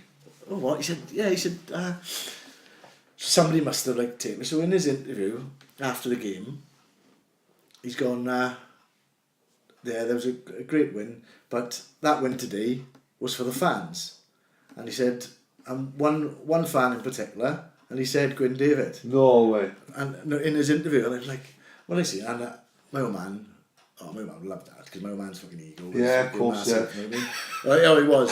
No, we had a rule in the Farmers on a Sunday afternoon, don't mention fucking goalies. Yeah. Because he started telling you about his fucking 15 senior cups, his fucking 14 worst wins, and carry on and on. My old man probably, up until the day he died, I think he still thought he was better than Schmeichel. and that's just the way he thought. But he would know, he would have loved that. You know what I mean? Yeah. And then Kevin John's done the funeral and stuff like that, so he would have loved that. But the Brendan Rodgers one there. But the other part of it, when Brendan Rodgers left, he must have saved my number in his phone. So we sitting in the Farmers on a Sunday afternoon, right? I'll never forget it. My phone beeps. So I look like that, and it's gone, and he's just left the Swans, and it's gone, Brendan Rodgers' new number. He sent it to everybody, yeah. So I go to Scott, and Scott Mann's there. Text him, he's a cunt. He wasn't a save for it, and then when he's left, then just fucking send a message. Yeah. Like, Brendan Rodgers' new number. Like. I was still got his number, we'll text him now. Do you want to come on a podcast, Brendan? Yeah, he's a great character. Fuck off, I'm not going on with all them nonsense. Well, Courtney, you say that about earlier on. Stuart Courtney tweeted me, and he had 4 questions to ask you, right? Yeah. So I think we've just answered the first one. What was it? Who's the best keeper ever from Swansea? Well, I'd have to say, my old man. Well, I'll go with my old man, just the fact that I think he's the most decorated. So I don't know this. Decorated, might have been one of the most decorated players. Tommy Lewis was telling me going back a few months ago when I come down, and I sort of something was in my head that told me about it. My old man must have obviously mentioned he must be the most decorated goalkeeper. I'm not sure anyway. But anyway. Oh, go on, I'm not saying my old man. Well, we played for that one side as well, see that had fucking Jippo and fucking people like that. Well, I know he played the side he played for, with the treble. I don't think, if there's anybody listening and know that somebody's done it in the last 10 years, because I know up until about 10 years ago nobody had done it, that won the West Wales, the Senior Cup and the League. Right. And that was 1982-83. And it hadn't been done for years. That good West End side never done it, did they? No, and the good West End side come very close to it. Right. They lost in, like, they might have won 2 of them and lost in the final of another one. Right. Won another 2 and lost the Saints final. nearly done it. Saints won the league, won the West Wales, South Gower. Winchwen beat them in the... I'm sure Winchwen... A few teams have come really close, but if somebody's listening and they know if somebody's done it, I'd love to know if somebody had done it. My old man sort of lived on that anyway. He loved that. Right. The second question: what was Stuart Cable like? Has he set you up? Is it? Seen him 3 times. 3 times I've seen him. The story is we was down watching the boxing down the Leisure. Ross was fighting. I saw Stuart Cable there that day. Yeah. So we'd had a drink, and we walked in. So me and Courtney like having a mess about like that. So I seen Stuart Cable. Oh, Stuart, 3 times. Seen you 3 times. And Courtney's gone, how many times have you seen him? I said, Stu, I've seen him 3 times, right? And he never let me live it down. I was pissed. Stuart Cable must be thinking, shut up. He came to the boxing a few times. I think he was there when he was at the old edge when we walked in. He was in that room on the right hand side. Like sports hall. Yeah. I saw Stuart Cable title that night. I think I saw Stuart Cable a couple of times down there. Yeah, stitch me up with that question. And they had, that's not even a proper question. They used to have boxing shows in the middle of the afternoon as well, like a Sunday afternoon. Yeah. I've seen Ross fighting. Yeah, that's what that was. It was on a Sunday afternoon. Then we all went to town then after. Yeah, and watched that. Sunday afternoon. Yeah. Del Hoya Mayweather was on, and it's called Peppermint now, but we all watched that in there, like middle of the afternoon. I was probably delirious by that point. I don't remember Ross's fight. Is he going to take up with all these questions? Because I don't know the answer. No, fine, man. You see what he's... Best place in Swansea for breakfast? I'm not answering that You know, Yeah, stitch me up that one. introducing yourself to Gavin Henson. I'm not answering that one. Fuck Oh, yeah. Jesus. I- You slag off the fucking... said it's not- You slag off the Swans Academy. I can't. You wouldn't say to be honest, fucking went on the best Gavin ever. Henson one, I can't really remember, but I think I just... I think with the Gavin Henson one, I'm sure he was coming back from the bar or something, and I said excuse me, and he's like giving me, and I just fucking just launched a fucking tirade at him and fucking said, you absolute arrogant fucking prick. Like, you know, fucking somebody stood Best thing about stood in front of him. thing we got to understand with Leigh, like, you know, we all a bit older now, but when he was younger, he could get pissed, and I suppose he could be a bit Marmite. He's very opinionated, and, you know, he's fallen out with a few people, but fucking everyone I know loves Leigh. As you said, he probably had more people texting him saying, oh, fucking hell, Leigh. Probably than we still did going for Trundle. Like, turn my phone. But I'll never get when Kevin O'Donnell always fucking tells him, oh, by the way, I coming spoke to back, Kevin this week, and he listens in fucking Really? Dubai. And What would, it's that fucking come up, what would that come up under though? That? United Arab Emirates. Yeah, but that would be Africa I or haven't got a Asia. fucking Because I don't know. Because But it's great that we got no horse- listeners in Africa. It's great that the horse is fucking listening anyway. So I'll never forget it. It was Leigh, David, and the horse left on the Kingsway, right? And Leigh must have had a fucking bad night. And no one of them, he's feeling fucking bit sentimental. Right. And he's saying to the horse, Kev, everyone fucking hates me, right? And Kevin said, don't be fucking stupid, Leigh. No one hates you, everyone loves you. Yes, they do, Kev. You all gets like him, you all gets a bit soppy sometimes. Everyone hates me. Kevin said, don't be so stupid. So then they seen a boy from Townhill, who I won't name, and Kevin said, oh, we'll all jump in a taxi. And this boy from Townhill said, I'll share a taxi with you, Kev, but I'm not sharing a taxi with that cunt. Going back to the Courtney one, right? He'll fucking love it when we tell this story. Me and him was in jumping jacks, right? Only two of us though, up there Sunday night. So, This Courtney's is the best story ever. Courtney is in top menace mode, right? And Courtney would go in menace mode and then would fight anybody and be able to fight anybody and have a go, right? But I'd be in top menace mode, chops a bit, get beat up, and have to hold my hands up and say, right, done. So anyway, goes to fucking about on the stage. Get on, boys. Just carries on. Get on, boys. Next thing, they got us arms behind the back, like us. So they chucks us down like the back doors. So he sort of slings us down the stairs. That's it, done, innit? As we're going to go out to the fire doors now, Courtney turned around, he went, I'll fucking do the lot of you. And they're up like 3 flights. I got fucking asked you, said some stupid things in your time. But that fucking takes a biscuit. They come fucking pounding down the stairs. I'm like, oh no. And this is the old school bouncers. Yeah, They just keep yeah. your fucking head in. 2 goes to Courtney, 1 comes to me. Right? This guy now is beating fucking me. Right? Courtney's having a go with one of them. I think he might have broke one of the boy's legs. Right? What the fuck did he manage that? Right? Well, anyway, this bouncer is battering me. I'm on the floor, he's kicking fucking me. So next thing, his radio's going. And he's on his radio and he's going, assistance, right? As he's booted me, I lifted my head, I said, oh mate, you're doing alright, does he fucking are? Right? But as he said it, Courtney's fighting with the 2 next to me. Courtney starts going like, wah! the police comes, right? So the police come, they stand in by the door. And I'm standing and I'm on the bouncers behind me. So the police goes there. Do you want to press charges? I said, no, alright. He went, I'm not talking to you, I'm talking to him behind you. Can you remember the Battle of the Walkabout? Oh my god. It was. I won that. We won that, Oh, mate. I It won was that. crazy. It was crazy. fucking mad. It was Wales-Russia. It was Wales Russia Big qualified. up there. game. It was a Wednesday night. It was I mad. never- And it was a that. few of us out, like, and it all started. I can remember it. Cobley, right, in the walkabout, on like a stage thing. There was a fire exit door. So it was the top of the fire exit So top door. of the fire exit door, Cobley starts shagging a fake crocodile, right?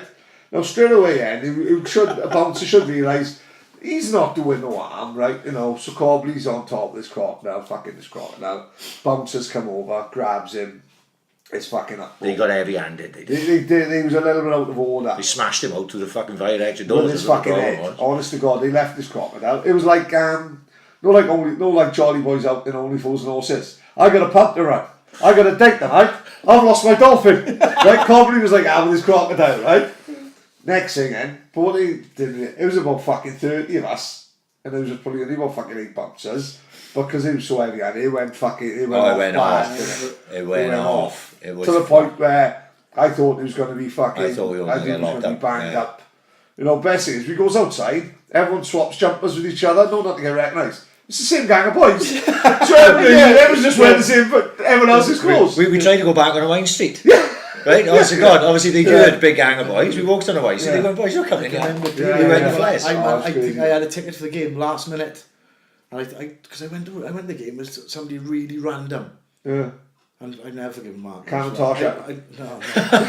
He would have been the VIP. He's a man. Do you remember I was thinking about this today, but obviously, remember when the farmers were coming up, right? And he was playing for the farmers. There was one night, right? We were in the Star in Clansamla. Amazing landlord. Sunday night. Shecky was the landlord. Right. Shecky was the landlord, and it's a karaoke. That's how we ended up going. Right. And this was before boozers stayed open all night. So it was like 10 closing when it on Sunday. Of course it was. Yeah. We leave Central Park. All the farmers boys are there. All the Saints boys are there, and they was coming up. They were just about to get promoted, right, from Division 2 to Division 1, and we were fucking giving each other shit, you know, as you do, like, you know, and they were on about, we'll do you next year. I said, I fucking bet you, I'll buy every single fucking player in the team a fucking pint, right? I said, you won't even get a fucking draw out of us. I said, I'll give you the fucking draw as well. I was being right cunt, I was full of it.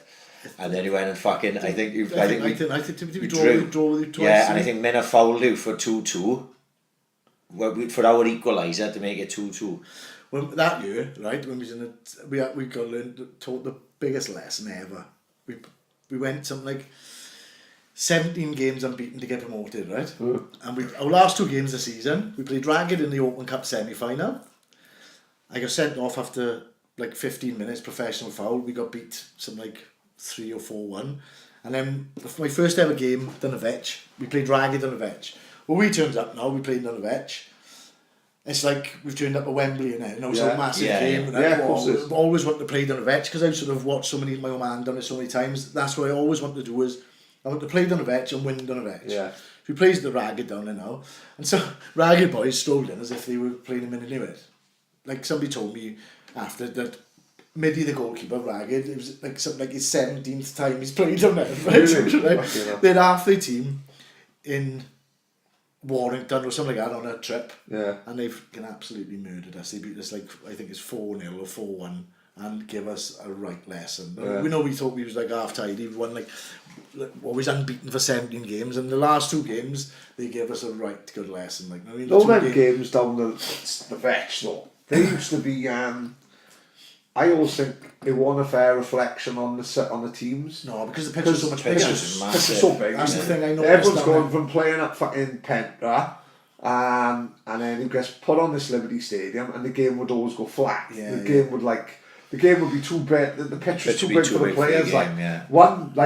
So you'd have like the Breens who were like pacey as fuck. So you'd think a big pitch like that, you knock it over the top and fight. That pass on there. Because there's no one there, and you find there's such a big gap between the midfield. Them finals probably better off played at fucking. I noticed when we I think I said before, like when we played Ragged, I played Ragged in a final down St Helens. And the game just fucking passed me by. I was fucking. Well, the other time we played on the bench. That was one of the biggest disappointments. It was shit. Right, but it wasn't that. I tell you, for me personally, apart from the fact we lost, was I was so looking forward to that season. I'd had a real good season playing left back. That was when the best right-footed left back was around and all that, right? Okay, and I was fucking right up for that, playing at a Vetch and everything. And that I was working in Royal Mail at the time. I was delivering on Cockett Road. And I climbed over a wall and I'd fucking done my hamstring, right? I never got muscle injuries. I had plenty of knocks, going into tackles, I hurt my foot, whatever. But I never ever had a muscle injury until that point. And I straight away I knew it was fucked. And going to the game, I was like all day. I was right upset. Like, so fuck, this is that bad. Gutted on, isn't That it? genuinely, right? Julian Phillips and Damien were manager, I think, at that time. Yeah. They gave me a fitness test before the game.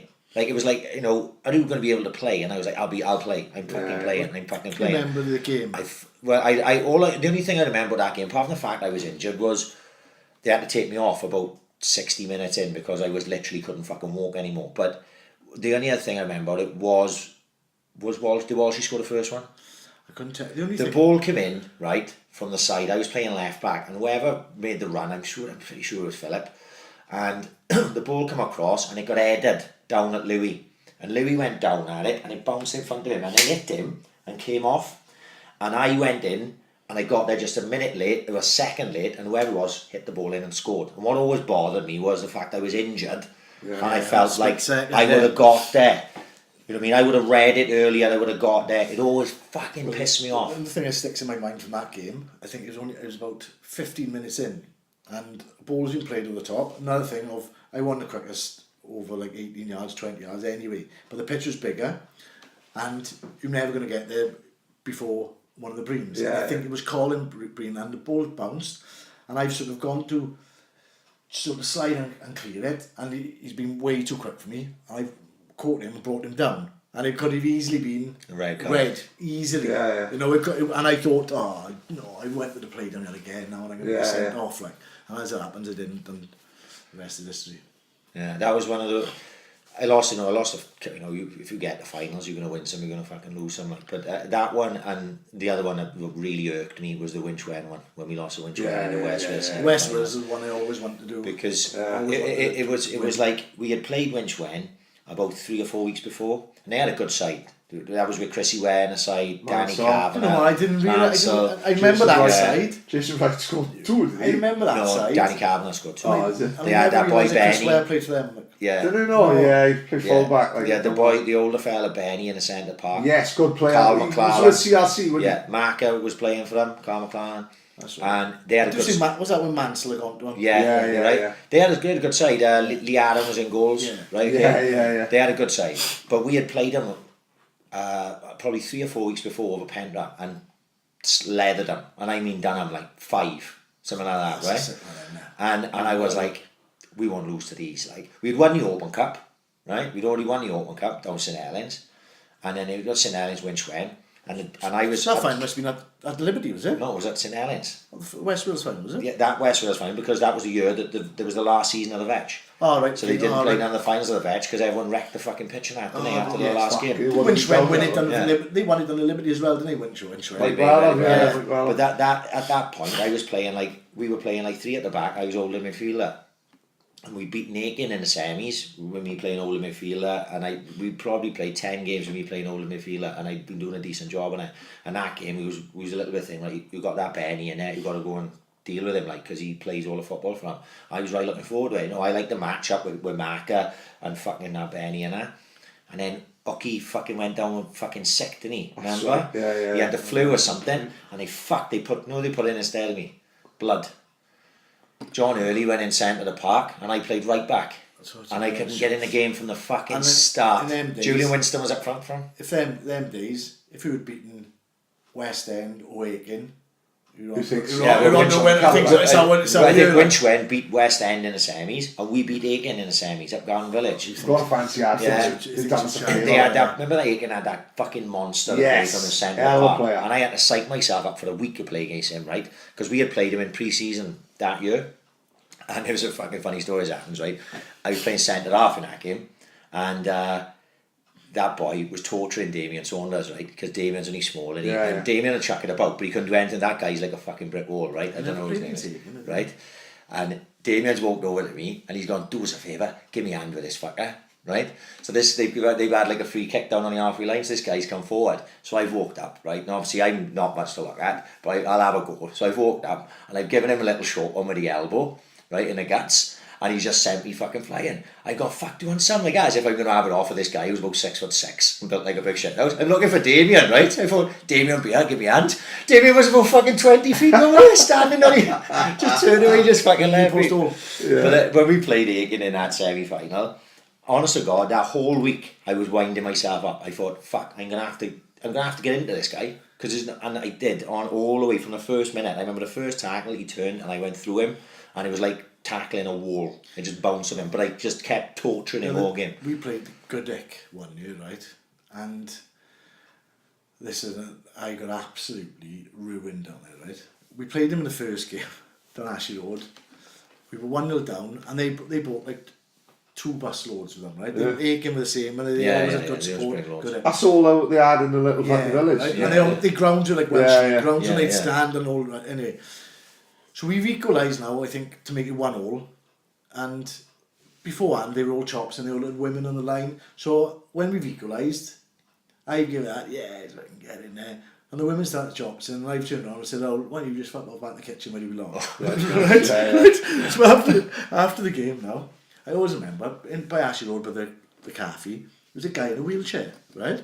So I'm standing there talking to somebody like that. This guy in a wheelchair comes up to me like that.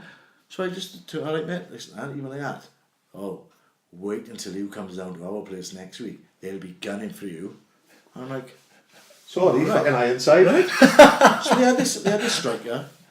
I can't remember his name, but he'd been about the Welsh League and this and that, right? So he comes up to me in the Farmers, right? And he's gone, wait until next week.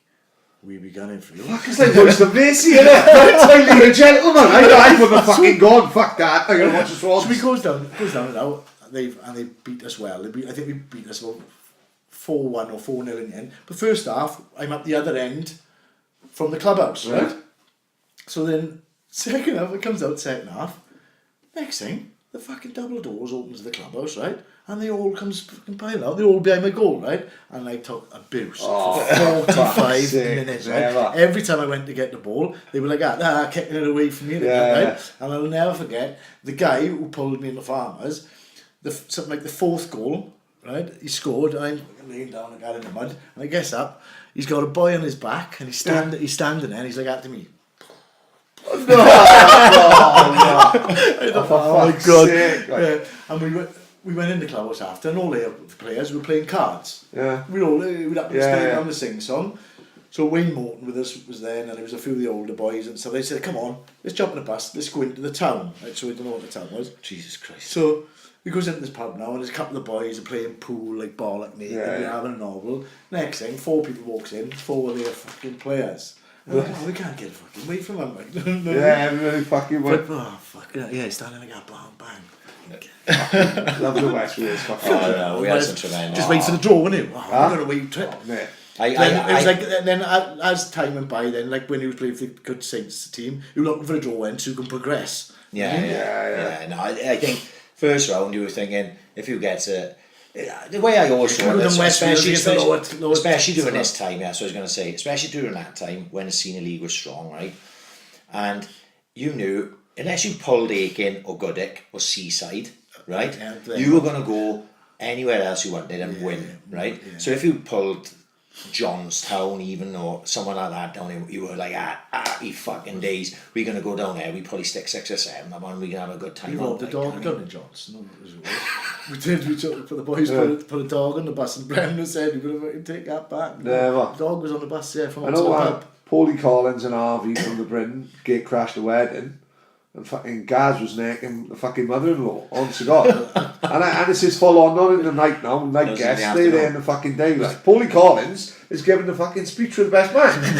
Doing fucking John Barnes and Peter Beasley impression. Yeah, West Wales Day. But talking about going to pubs and doing stuff, right? We're coming back from somewhere up north with the last game of season, right? So, Rodillo, Pocket, and a boy with Frank, younger ones, full of having a novel, right? Yeah. They come round, they're trying to rip your t-shirts. So the next day he says, right, you've got to leave the pub with something, right? So alright, we're grabbing a little thing, glass or something. As he walking out the pub, he has got the bandit. He's the manager, right? So we walked out, some of us haven't got t-shirts on, they're all ripped. And he's trying to force the bandit out to the back of this pub in Ryder. Can you imagine? I'm surprised they'll all done well. They'll all fucking done well. In a way I am, right. But in a way I'm not. When I speak to him now, when I listen to him talking now, I'm not surprised at all. Right. But with Illo, he was always I think he was always a thinker of football, but when he was playing, he was such a fucking wind-up merchant. Yeah. You couldn't see past that type of thing. Yeah, You know what I mean? know what I mean. But you could always He was tell. always a footballer, wasn't he? Yeah, good footballer. Yeah. And you could always tell that he was like interested in like the tactical side of it. Yeah. But because he was such a wind-up merchant, you couldn't see. Couldn't see through past that. Like, he was fucking brilliant. He was. Yeah, he's put out storm or pulling fucking trans, isn't he? But the conversation with the trans, isn't it? Oh, When he said, awesome, "Do you mate. think? Do you think you can act it?" Fucking hell, innit? Ah, be fair. Fucking brilliant. Yeah, He's one of them who's going to play to about fucking player, 50 good I think. Ah? Yeah. Illo's not, is Illo still playing now? Or is he just No, went? he's just yeah, went. just went. for a while, little one. No, Trundle, you can easily see playing fucking well. Forever. Just loves playing football, Yeah. doesn't he? Yeah, just Huh? like Just loves playing football. And he looks better now than ever. Yeah. You know what I mean? He's fucking Just great. absolutely just loves playing football. Yeah. Goes and plays five-a-side or. yeah. Well, that's all he went Isn't to it? someone put on Twitter, Durant's playing five Yeah, side. yeah, yeah. Day later, he's there, like, in the shago up. Bonkers. You know, it's fucking, who the fuck does that? Like, it's fucking Yeah. brilliant. But when the fuck's he in the house? Because he must be out.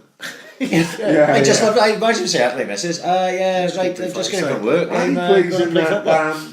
he plays in that Trevelyan, Yeah, for veterans. Trevelyan, Him, Kevin Bartley, they up front, I they're think- like fucking Lineker, Beasley, they I think scored we must 9 have goals a good each a job, game. I Like, think they got a decent side of it. yeah, they got a hell of a side. Well, where's that? What's that? No, I think something to do with Chris O'Leary, innit? Yeah, Chris O'Leary's, he lives just up the road from it, and it's probably his local club. right. But I think Chris O'Leary might go there and watch games and have a Yeah. pint there as well. Do you know what I mean? So So they got a veterans team, like Dyke Train plays. playing Right. some, yeah, over 40 Trundle, stuff. Bartley, you know, it's fucking nice. Bound and that? Did they play? Possibly, Yeah, I yeah. don't really know the full team, but I was gonna play in the over 40 this year for Britain Ferry, but then they put the forms in early enough so they couldn't get the team. I fancied it, but then the more I think so. Gonna be fucking nasty or something. Like competitive league, I should imagine, like. Yeah. It would be competitive, wouldn't it? I was gonna go and play over 40s, and I decided to for a fucking marathon. Really? Yeah, we running partners now. Oh, right, is that what's happening? Right, I didn't Yeah. realise. Oh, fuck, you know. When did this come from? Well, I went up to see a couple of friends of mine doing a marathon last year. I've always wanted to do a little bit of an event or something. Yeah, of course, right? yeah. Ryan loves that. Like, So we went to see my friends doing it, and which one was this, London? London. Yeah. So we had a spot on 22 miles seeing them, and then we walked the rest of it. And I thought, oh, it's amazing. This is. So we were sitting down having a pint after, and That's always where you say the stupid shit. Yeah, That's where my and that's stupid right, shit That's comes what from. stupid shit. That's is. when like I But buys a kayak and shit. I've said all my stupid shit all my life for fucking when I've had a fucking pint. Yeah. So I've said it, and my missus has gone, if I guess you win the marathon, will you run it? So I go, yeah. So she puts me in the bar, that didn't get in. Then she's applying all these charities. Yeah. So then going back 6 weeks ago, I was out on a Sunday. She's on now, filling out applications for these charities. There's an email on the Tuesday saying, Alzheimer's, can we have a chat with you? So I just thought, God, because she's applied for charities before that, there's just somebody getting back to me. I didn't think anything of it. Speaks to the woman, she said, your application was brilliant. I think this idea of fundraising is brilliant, and I think the idea you're going to raffle to decorate somebody's house to raise money. I'm thinking, hang on a minute now. And she went, and we'd like to offer you a place. I'm like, oh, thanks. Fucking That hell. was 20:04. 5, I was fucking running around the lake.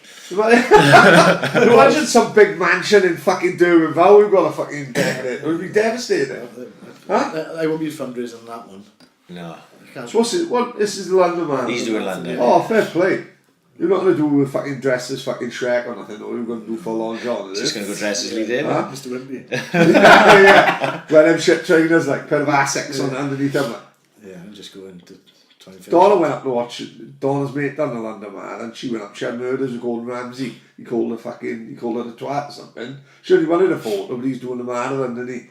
And fucking, he told her to fuck off, like. As long as his I legs finish this probably above, in front of Ian Beale. Because Ian Beale does it every year, and he always takes like 6.5 hours to do it. Oh, does he? Yeah. I Better than that Jade Goddy, God rest her soul, she fucking had a kebab the night before, didn't she? She only lasted 10 minutes. Genuine, she didn't see John's ambulance anyway. Genuine, fucking God help, I know fucking Jeff Brazier just looking after kids and that. we went running last week because we were talking about going running together. Because running on your own can be hard, like, especially when you're running long distance. No, running full stop, mate. Right, yeah. Don't worry, we'll get you into something one day. It's Mate, my I'm fucking happy goal, in the it's my pads. goal. Mate, I come fresh and invigorated, mate. I went straight, that's why I was 10 minutes late. I come straight from Funky Pump to straight up here, mate. Don't fucking tell me, don't treat me like some big fat fucking prick. You know what I mean? I'm not trying to get you to jam lose your weight. fucking head off. Mate, I'm dancing down there. I'm the best fucking dancer in there, mate. Chris can't fucking believe it. Honest to God. Genuine. I'm fucking bit of a mover in Funky Pump on a Thursday. So you stick your man and I'll be fucking ass. Fuck it. Well, yeah, we went running last week, and on was like fucking hurricane. No, we talked to Nicky Francis and Mark Barrow about when I ran the prom 100 with them, right? Well, I didn't run the 100. I ran 10 miles. Yeah. It was fucking horrendous, like Hurricane Katrina. It was like we jumped out of his van down the front because I wasn't going to go. But don't start from here. I was like, I said, if Leigh don't fucking ring me, I know going. Really? All of a sudden, I'm on my way up now. Oh, great, thanks, tidy. Leigh. Yeah. Fucking It was like that that day when I first told you about the podcast, and he was like, "Oh fuck this."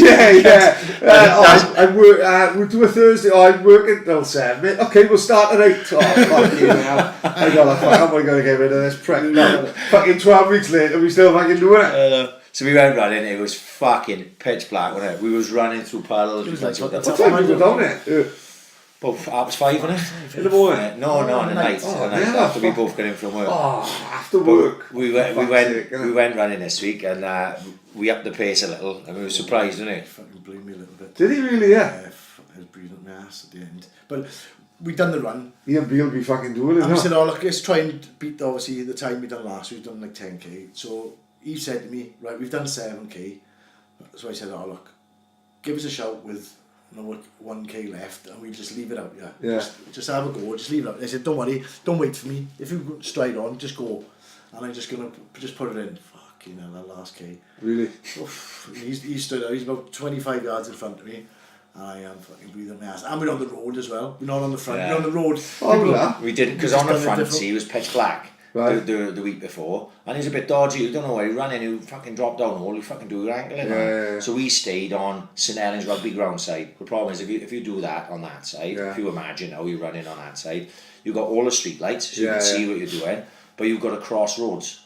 You've got to cross the bottom of Brimmill Lane. You've got to cross the bottom of Sketty Lane. You've actually got to cross the road down by Blackpill to go out onto the prom. That's not too bad. So. Like we got stopped. We would have gone quicker again, wouldn't we? We would have gone quicker again if we hadn't got stopped. Like literally crossing Sketty Lane, we had to fucking stop. Yeah. You know, things like that. So. Do you do that funny little run when he stops? No. He's like little jogging on the spot. Yeah. You're too You busy have a fucking Verdi's guys. ever get down there? I'd have to have a Verdi's hazelnut We basket. didn't make it that far. 10k's not that far I down did from run to when. Verdi's Saturday. Huh? I did run to Verdi's. I didn't have a Verdi's, but I did run to Mate, you can't get that fucking close to Verdi's not have a It's Verdi's. early in the morning. Don't be getting out, don't get me wrong, they rip off and all that, charging £8 for the fucking toasted tea I'm a cake. Joe's man anyway. Huh? I'm a Joe's. Yeah, but if you're having a sit down, we've got to be a Verdi's, isn't it? Hazelnut basket, and if you What is a sit down?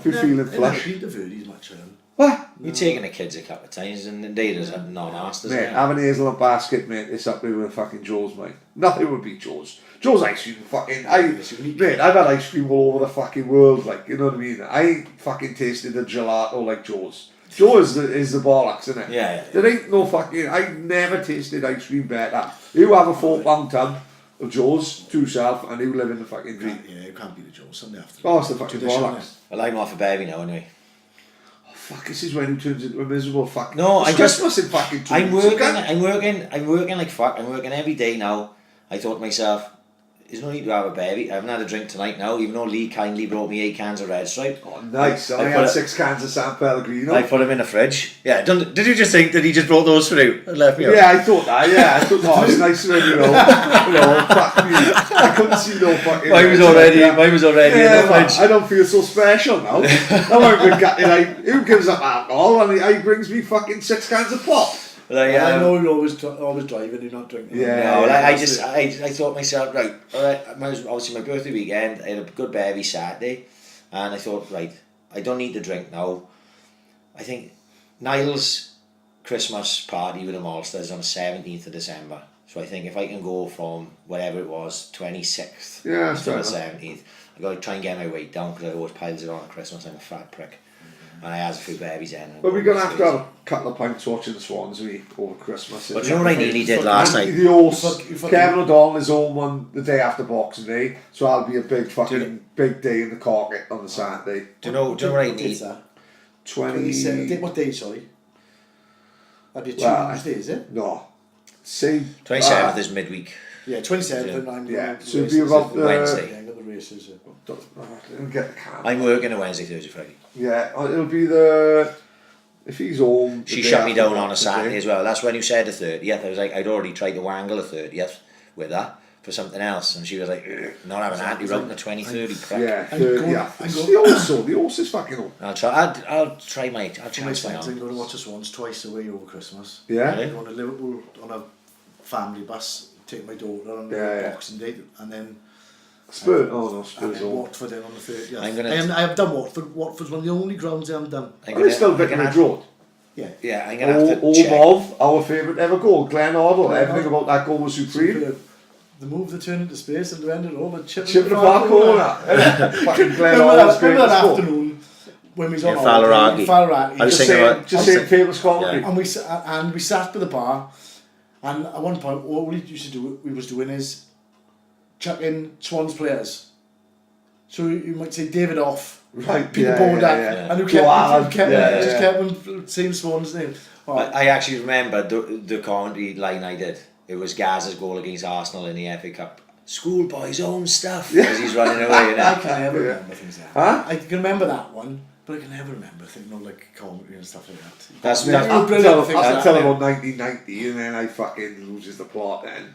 Well, as a kid, that's all it was fucking Brilliant football. things. Don't forget, I watched 101 great goals or one. yeah, I watched constant, I did. Fucking By the hell. way, Ronnie Gary Bradford. Stanley against fucking Man City down the bench, like. Yeah. I never heard of Gary Stanley, but he fucking stanchions that, didn't he? Can you remember the blonde Joe Allen playing for Yeah, Scotland? yeah. fucking Scottish massive. It's number 9. My missus, Brilliant. my missus fucking slaughtered me for this, right? The other Saturday, you know, it was the night the boxing was on, and I never have a like a drink. Well, Liam Williams I had and a Liam couple of Smith. pints at Donegal Valley, so the boxing was on, so I had a couple of cans, so I had a couple of cans. So next thing, I follow him on Twitter, so he popped up on my Twitter, and every time he pops up, what's the first thing you think? So what do you think of him? Goal against Luke. No, I don't know. First thing I think, right, he scored overhead kick against Cardiff for a New Year's Day. Oh, right, And okay, it was, yeah. I and it was, don't remember that. And it was like just muddy as fuck, pissing down the rain. And I Yeah. always remember saying to my old man, "Come on, Dad, we're going to miss it." But you can imagine my old man on New Year's Day, hanging from Yeah, New yeah. Year's Eve, dragged him out of bed, got in there, and he scored overhead kick. So he's popped up on my Twitter, and I've gone. Every time he pops up on my Twitter, it reminds me of wet New Year's Day Yeah. against Cardiff. Straight away, right? He's replied straight away, bong. Right? And this is quite late now, so he Yeah. must be down the penny. But he's like, one of my proudest moments in the Swan show. Class, You yeah. jack bastard, this and that, right? Next thing, he's following me, right? And he's messaging back and forth. So he Yeah. must have been chuffed now, as Joe Allen. And I'm listening, I can't even remember who he was. But he's probably more famous for like his photos for Newcastle. Yes, he's in the that's photo with what's in my Gaza. head. Yeah, he's And he's he- this like he and looks he- like he got fucking he looks like a boy from space, doesn't he? David Bowie. And he's in a photo, and quite a famous photo with Cascarino at Chelsea as well. Didn't he They were come? two clubs. 3 of them come at the same time. Scottish boys. No, that was Chalmers. Keith Yeah. Walker, Yeah. Paul Chalmers, Yeah. and who's the other one? I thought Joanne was part of the 3. No. Who's the other? Some Paul fuck will tell us. Paul Chalmers. Was a striker. Yeah, Cock striker. eyes. Yeah, he done it with a moustache if I remember. Paul He Chalmers. did score. He scored one, and he scored that trick one day. And Keith Walker was the one who lasted longer. Oh, I tell you what, he went to play for Celtic. John Hughes. I was just going to say John John. Hughes. He came to us as a striker, and then he went back to Celtic and ended up being That's centre right. half. Yeah. He had a good Yeah. career after he left us. Brilliant, mate. Yeah, fuck yeah.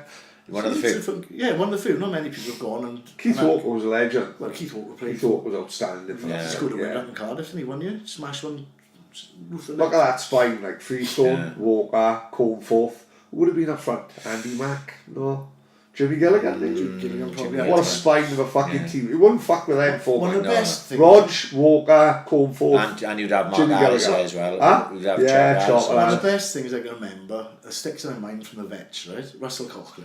Outstanding. Russell footballer. Coughlin. And Outstanding this day player. now, right in front of North Bank, no on the right hand corner where we go, right in front is a free kick, right by the corner flag, right? And in these days now, they always chuck it up 10 yards. Yeah, and yeah, never yeah. take it, but he was in the corner flag, free kick. So, he's looking up the line, and in them days, the keeper could pick the back pass up. Yeah. So he's gone look to give it back to Rodgers in goals. So straight away the centre forwards cut that off. Right.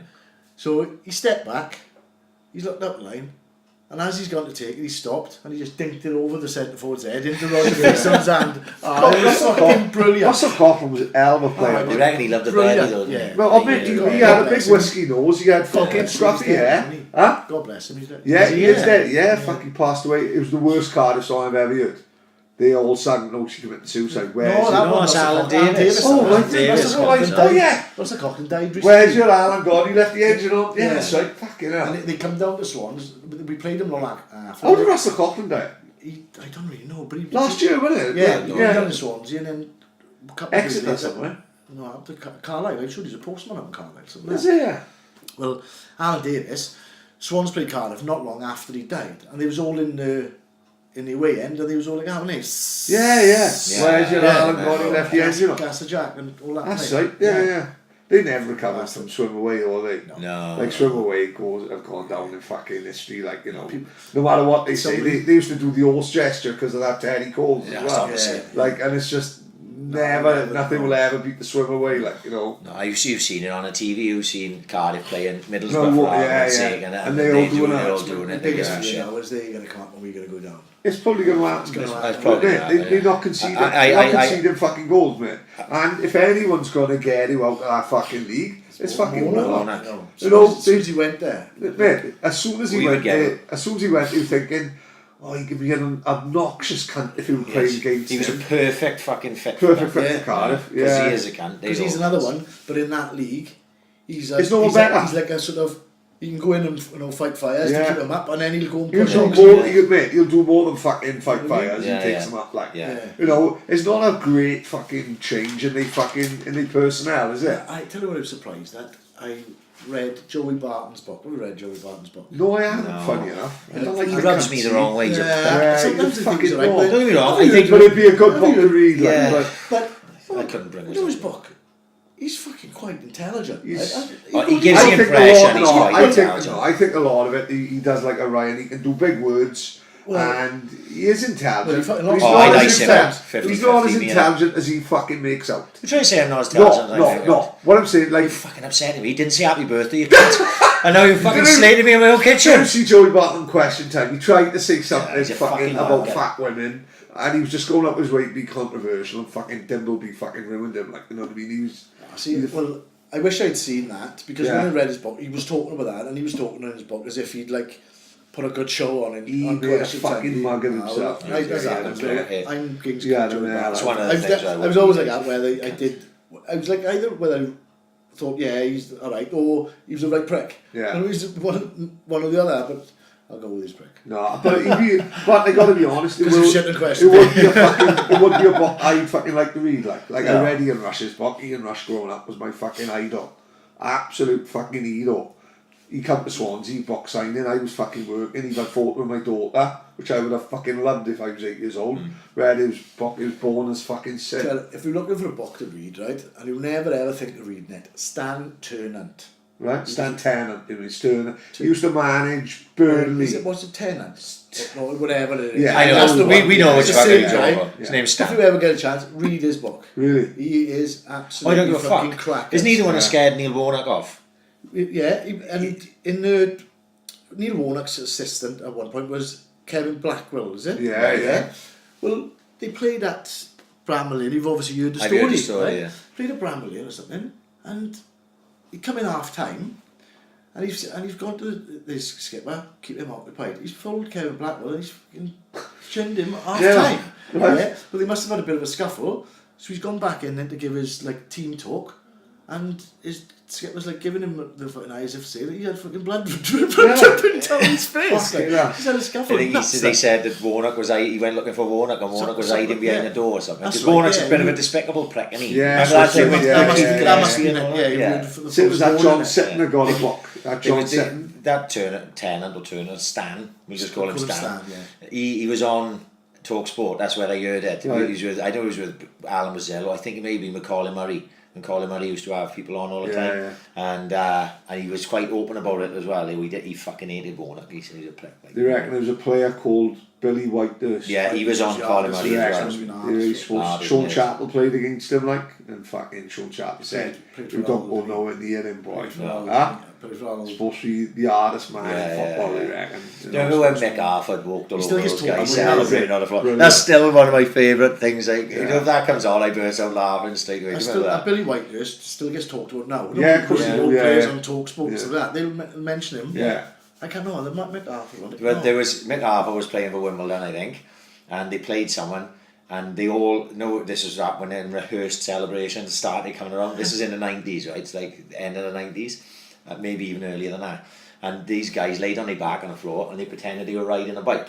So there's about 8 players all laying on the floor and they pretended they were riding a bike. Well, Mick Arthur literally walks through the middle of them as if they're not there. So he's like stepping on them, just like walking all over the I haven't seen top of them. the documentary, The Crazy Gang. Yeah, the one that was on BT Sport. I think it's Fucking hell. Teddy Phelan crying. You know what I mean? Literally fucking crying because Wally Downs is burning his scores every day.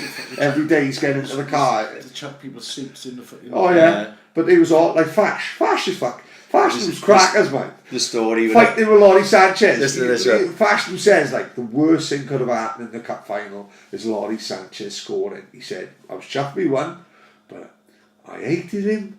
I hated every bone in his body. The other Keith Curl story on TalkSport. Keith Curl signed for Wimbledon from Man City, really? right? Okay. So he said he walks in the change room and Vinnie Jones and Fash are laying on fucking the physio's table. Vinnie Jones is having a massage and Keith Curl's half casting him, right? So Keith Curl walks in and Fash sits up and looks at him and goes, right, on a Friday we play black lads against white lads. You'll have to pick a side, he says.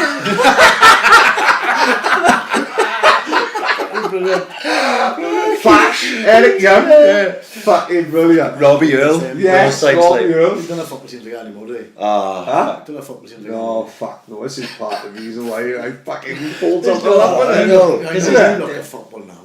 it's so fucking manufactured. It's bollocks. It pisses It me is, off. mate, isn't it? It's fucking... You know, like, do you know what fucking done my head in, right, the Chelsea game? I'm just remembering this now, right, okay? We're in the edge of the final third, I'd say we were at the edge of the final third in the first half, right? Norton got the ball. He looked like that, not really many options, and he's turned and he's thrown the ball like Andy Legg, 45 yards back down the pitch to Van Dorn, who was about 10 yards inside the Swans half.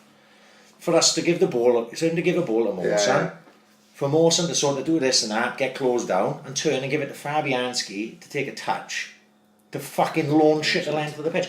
You've just kicked it as far as fucking Norton was standing there when he had fucking possession. My boy made me laugh, right?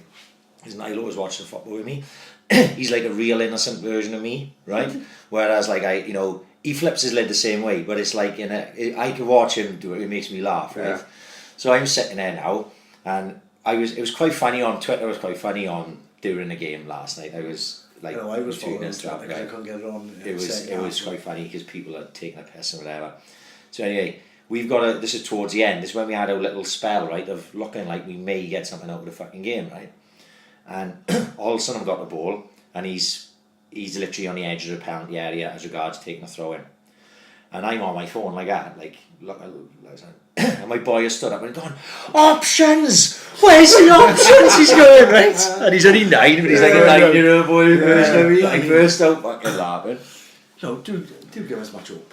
No, none. The only thing that's giving me a little bit of hope is the fact that last year, Christmas time, I didn't give us any hope. Yeah. And I thought we were gone the year before under Giedlin. So, but when you look at the facts now, we scored 7 goals. 7 goals, right? Poor 7 man, fucking goals. The thing is, right? And they're saying about this talk now, all the talk now is about January. Well, now, the worst thing that's going to come is the recruitment. Yeah. So when the fuck is it going to turn on to January? Yeah. Unless they fucks off all these fucking people who are involved in the recruitment and go, right, you say to Clement, right, it's on you and Ed now. Who do you want? Who do you want? Yeah. What do you need for your team? Who do you want? Give us a list and we'll see which one. We've got option 1, 2, 3 and 4. Yeah. And we'll see which one we can afford. Yeah. There was a As stat. a right back and then a winger. You know what I mean? There's a stat I saw today. Was that we've got exactly the same points, wins, draws, losses as this time last year when Guidlin was in charge.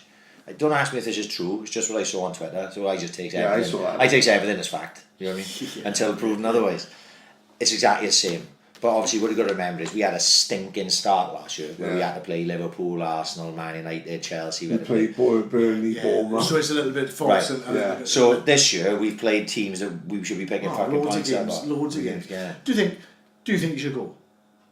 Well, Do you think we're worse than we were when Monk went? oh, we definitely worse than we were when Monk. Well, I don't know, man. We were but- shit when Monk. That Leicester game, you know when they fucking leathered us down, We we were were poor, fucking yeah, you're diabolical. right, yeah. Was that the game with Mahrez, Vardy. When Ashley Williams decided to be hard as fuck. And he went on the bus and he after didn't the game. start on fucking Robert Huth, and he didn't start on Wes Morgan. He started on Mahrez. On the bus after. Yeah. He's lucky He Huth chased him didn't on the bus, he fucking just get got hat-trick, like. Yeah. See on the pitch. What happened?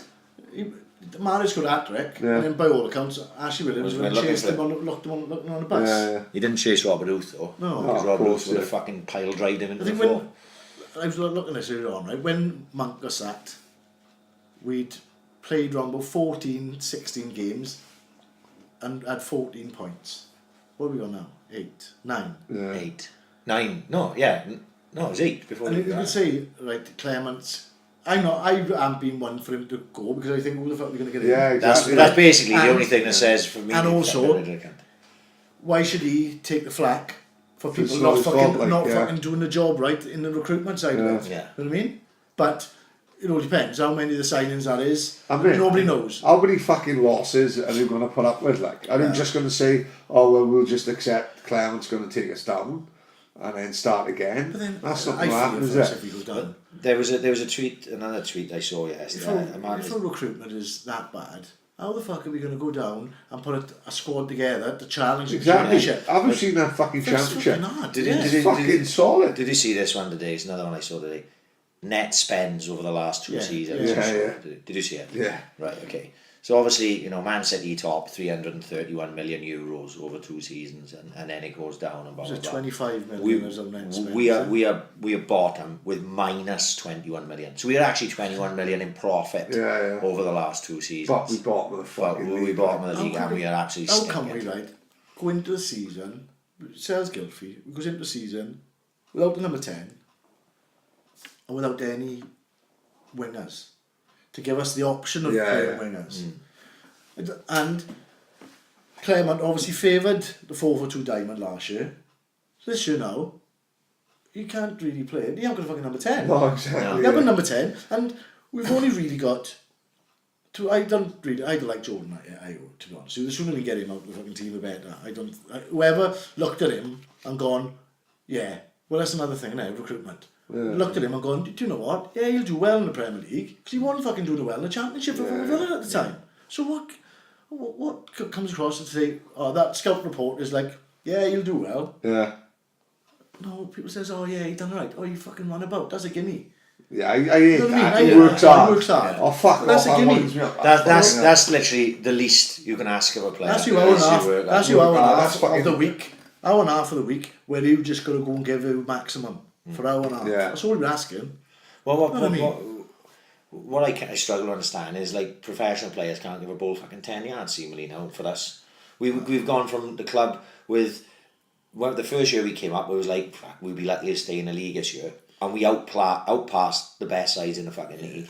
To now, 7 years down the line, we're at the point where we can't string fucking 3 passes together. Unless nobody's pressuring us and you're knocking it on the fucking back When foot. we come up, we used to play with wingers, right? We'd have Dyer would have the touchline one side, Routledge or whoever played the other side. And you know, you're saying now, oh, we playing the 4-4-2 diamond or we're trying to keep it compact to keep staying in the game. We didn't keep it compact then, but when we could pass the ball then, because we used to make the pitch big, and we'd have options. Now, we can't really pass the ball now, because we haven't got no width to throw play. Yeah. You know what I mean? We're playing so narrow, and we're trying to pass, make 4 or 5 passes, all within like a 15-yard area. Yeah. Whereas before, when we could play it into Joe Allen, he'd go back to the centre half, and he can go out wide, and he's stretching the game, and he'd be able to keep the ball. All right, you'd get the point, and we couldn't go any further at times. But we was crying out to me the Christmas time, we needed number 10, we went and got Gylfi. No, now, if you had to say, what do we need? everything. Just But like you, can we just have, like you said, we have a new but squad. we had a system and we stuck, like you had Dyer and Routledge, and then when we thought we were replacing them, we had Montero and ABC and Andes, but now we seem to have gone back to Dyer and Routledge as our options on the wing. We haven't progressed. Routledge got the ball late, didn't he? In an advanced position, and obviously he's on the left hand side. He's put it on his right foot, and he swung a ball in, and we're going. This is what we stuck with. Tom Carroll, the ball's rolled out to him. It's last minute of the game. Just get the ball into the box. Where's it end up? Goal kick. Montero, there's no right? quality there. Montero, he never done it, did he, from the start? No. But I heard that Paul Clem wanted to keep him. Yeah. But because we were offered a loan fee for him, they let him go. Well, he said he wanted to have him as an option. 7 million apparently we paid loan fee for Sanches, and 50k a week. Yeah, and I've heard that 7 million is fucking more like fucking 10. Really? Fuck. Yeah. If he plays the weekend, then there's a lot to say that there's something in his contract. They said, like there was a big. Do you know what I mean? You can't play him after that. I've been on his side, right? Up until I said, and I said, I'm glad now they played him like more advanced and like number 10, like, so I think that's what he suited. Yeah. But fucking all it is means he's putting the ball out to play in their half instead of our half. Yeah. The apparently I didn't see it, but apparently Savage and Cher they ruined it. I read the quotes. I seen it. Because I saw people like giving them shit about that, and I totally agree with them. Yeah, I understand people giving them shit because when I read something like that, it's like a fucking knife through my fucking heart. I hate people having a go with the Swans. I hate it. They've gone up to the way to mention. Yeah, and it's like I feel sorry for the boy because he's obviously big name. He was in the limelight when after the Euros. I gotta be honest, I can't remember him from the Euros. I don't know. I don't remember. I did. I saw Portugal quite a bit, and then he's gonna buy Munich. That haven't worked out, but there's no excusing the things he was doing last night, is there? No, absolutely no excuse. You can't keep the place in the side after last. Like you said, if we put Jay Fulton in there, just using him as an example, if we put Jay Fulton in, Jay Fulton has never had a 45 minutes as bad as that last night. No. Not even close to it. No. And he can't get in the squad. Yeah. No. Right? Jay Fulton plays like that, he never put a shirt on again. That's what they said, didn't it? That's what they said. Yeah, if it was an academy player, he would never never put a shirt on again. But surely, he's not trying to do anything like out the ordinary. All you're going to do is just control it and just control it. And he's not even doing that. No. And if me and you and all three of us here could do the simple passes that he was doing. The pass into the Odin. Honest to God, it was like as if it was a fucking joke. Yeah, well, what's he doing? I said to him Tuesday, I said, well, he's obviously really low on confidence. But if you're that low on confidence, right, you'd think, just get the ball, just give it simple, have a few touches. But he's getting that ball simple. Go into the game, he can't fucking play that 5-yard pass to get his confidence up. And the thing is, when you're at the back, like you're under the cosh, like you were, like I said, I thought Mawson and Van Dorn were excellent last night. Chelsea knocked like 50 crosses in the box, and they got their head on fucking everything. What I seen of it, Fabianski again had to make saves. We had to ride out like a little bit, and truthfully, we dragged Chelsea down to our level for large parts of it. Right, okay, they didn't play anywhere near the way they could play, and the same with Bournemouth on fucking Saturday. But if you're playing at the back, you know yourself, you've had games where you're not going to ball forward and it just keeps coming back to you, innit? Yeah. So when you're knocking a ball into someone, like you're going, fuck, I've got a bit of space here, or there's fucking Sanches in space, let's give him the ball. And you give him the ball, he's turning into trouble, or turning and playing a ball, misplacing a pass. And it's simple stuff. Yeah. It's disheartening, and you get to the point where you go, I'm not passing to that prick, because it's just coming fucking straight back at us. There's another thing that pissed me off. I didn't see much of the second half. Did you see the thing with Fur done? Out on the right hand side, on about the halfway line. So he's Kyle Norton and somebody else are looking at him. He's got the ball at his feet. Just pass it. Yeah. No thing saying no when you play the way facing, play simple balls quickly. Mm-hmm. Right? He's looking at him, and then instead of passing it, he's trying to lean in to the Chelsea player, and then he knocked out the touch. Yeah. I'm like, oh my God! Right, just pass the ball. Just give it. It's easy. And that's what. No, he watched Joe Allen playing. He's my favourite player to watch, Joe Allen, and he just does things so quickly. Yeah. And he makes him simple balls. Always makes himself available. Yeah. And he like a simple 5-yard pass, but he plays it quick. And then makes a move. He doesn't stand still. He has it back, and he thinks, fucking why can't other Yeah. players Why did see we him? sign him, man? Oh, he was talking. Why the fuck interviewing. did we- That's another thing, isn't it? No, I mean it's just a long list of things. And Mistakes, like they're making a fucking Joe joke Allen was of us. ideal, like if the And rules then were you've true, got he that wanted to come back. fucking John Van Sweden, and I'm sure somebody's actors account because every fucking now and He's then. he's got to the point. Oh now, my God, he's at taking a first, piss, like. at first when he was like all still being paused and stuff, I thought it was just he's lost in translation. He's a fucking idiot. You know what I mean? But now, after that tweet last night, did you see it? Yes, I called him a you nonce. called him a nonce. I only didn't see that. He had a straight nonce. Right. It was like you're like taking the piss out of us, now, isn't it? Serious, like, You're no, taking what the the fucking word he piss. said was, "This can be out in December." Yeah. Is he? Is he fucking? He must be on with fucking Kev on? Johns in the pant, man. He is literally taking a fucking piss. He gets some stick, mind, for his Loads of troubles. stick. But I think that's why he does that's it it. now. I think it's like, for him, it's a novel. Yeah. For him, it's a novel. Fuck him up. At least Leigh Deneen, who's a big fat bag of wind as it is anyway. At least he doesn't. I don't think he takes the piss like Van Sweden does. Van Sweden takes the fucking piss. Leigh Deneen just takes the shit. Do you know what I mean? You can't deny him selling these things. Yeah, I said that all along, man. I'm like, And fucking hell, loads of football clubs have been sold, and the fans don't like the owners. Yeah, yeah. Play. You know what I mean? Yeah. So that side of me, I'm like, well, do you know what? It's so- You can't do anything about it, can you? Yeah. So you just got to fucking ride with it.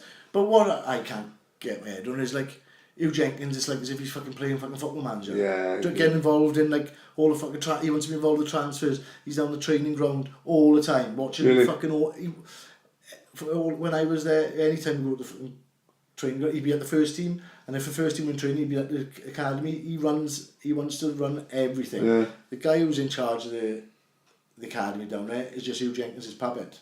no. Everything it goes through Jenkins. But you know what I mean? Just leave Well, people. that's not fucking exactly working either, is it? No. But no, leave it to people who actually fucking know what they're doing. You know what I mean? And it's going to take somebody. You couldn't run Casey's. It's going to take somebody with fucking balls and not be worried about losing their job Yeah.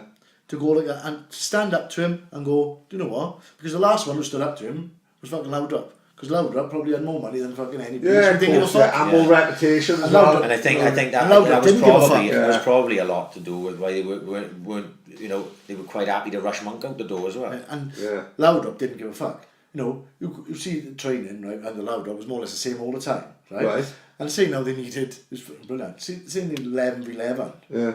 and there was a couple of injured players. You wouldn't pull in any under 21s, he'd be playing. Oh, really? He'd train nearly every day. And two as coaches, we have that Morton, is it? He used to play for, did he play for Celtic? Did he play for Celtic? Yes. Yeah. Morton Olsen. Or something, whatever it Yeah. anyway. He used to be joining in all the time. You could see him quite Wayne Morton. Wayne Morton. Always joining, you know what I mean? So but he didn't give a fuck. Loudrup was last in, first out. Supposed to be the other way The other way round. round, yeah, Didn't yeah. care. Didn't care. Yeah. And Funny, mate, didn't he? He's come with the Swans, done fucking brilliant, and then just ambient since like. you listen to people. They fell apart, mind. Yeah, but still, you can't have your own success. No, We would you have. listen- Oh no, he was No, up till a point, yeah. and then we would have You pulled him. listen to people that were Loudrup and they say, like now, the managers, they do all their preparation on the opposition. Loudrup didn't do anything. Never. No plan on the opposition. And he'd go to Old Trafford and win. Yeah. And I remember somebody saying to me, tell you said to me, I think it was Gary Monk, right? Said, that man, when it comes to football, is blessed. Of course, yeah. He was blessed as a player and he's blessed as a manager. So when you go to Man United with zero preparation and turn him over. Yeah. I mean, that type of thing. Always reminds you of good times were loud up. QPR first game away. What a day I was. Yeah. I didn't go, but Yeah, again, that was the sorry. highs we had tremendous. under him were unbelievable. Huh? But the highs we had Yeah, were yeah. unbelievable. But no, I think under Loudrup then, like our players, I can think who can just like chuck a towel in with managers. Yeah. I think because the training was like so much the same all the time, the players sort of got bored, and I think it was like Then got a few Monk clicks. and Williams got together, didn't they?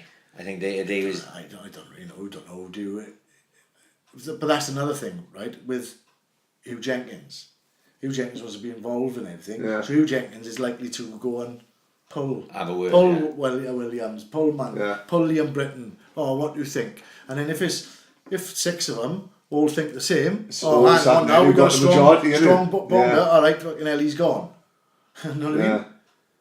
So, but then, you know, he seems to be the only one, the last one who really stand up to Jenkins. So until somebody stands up to him, and that goes from first team right the way through the academy. This was to look at it just from the other side, because, you know, I'm no fan of Jenkins, but if Jenkins goes, let's say the Yanks go, fucking well, what do we need this prick for? Can we get rid of him?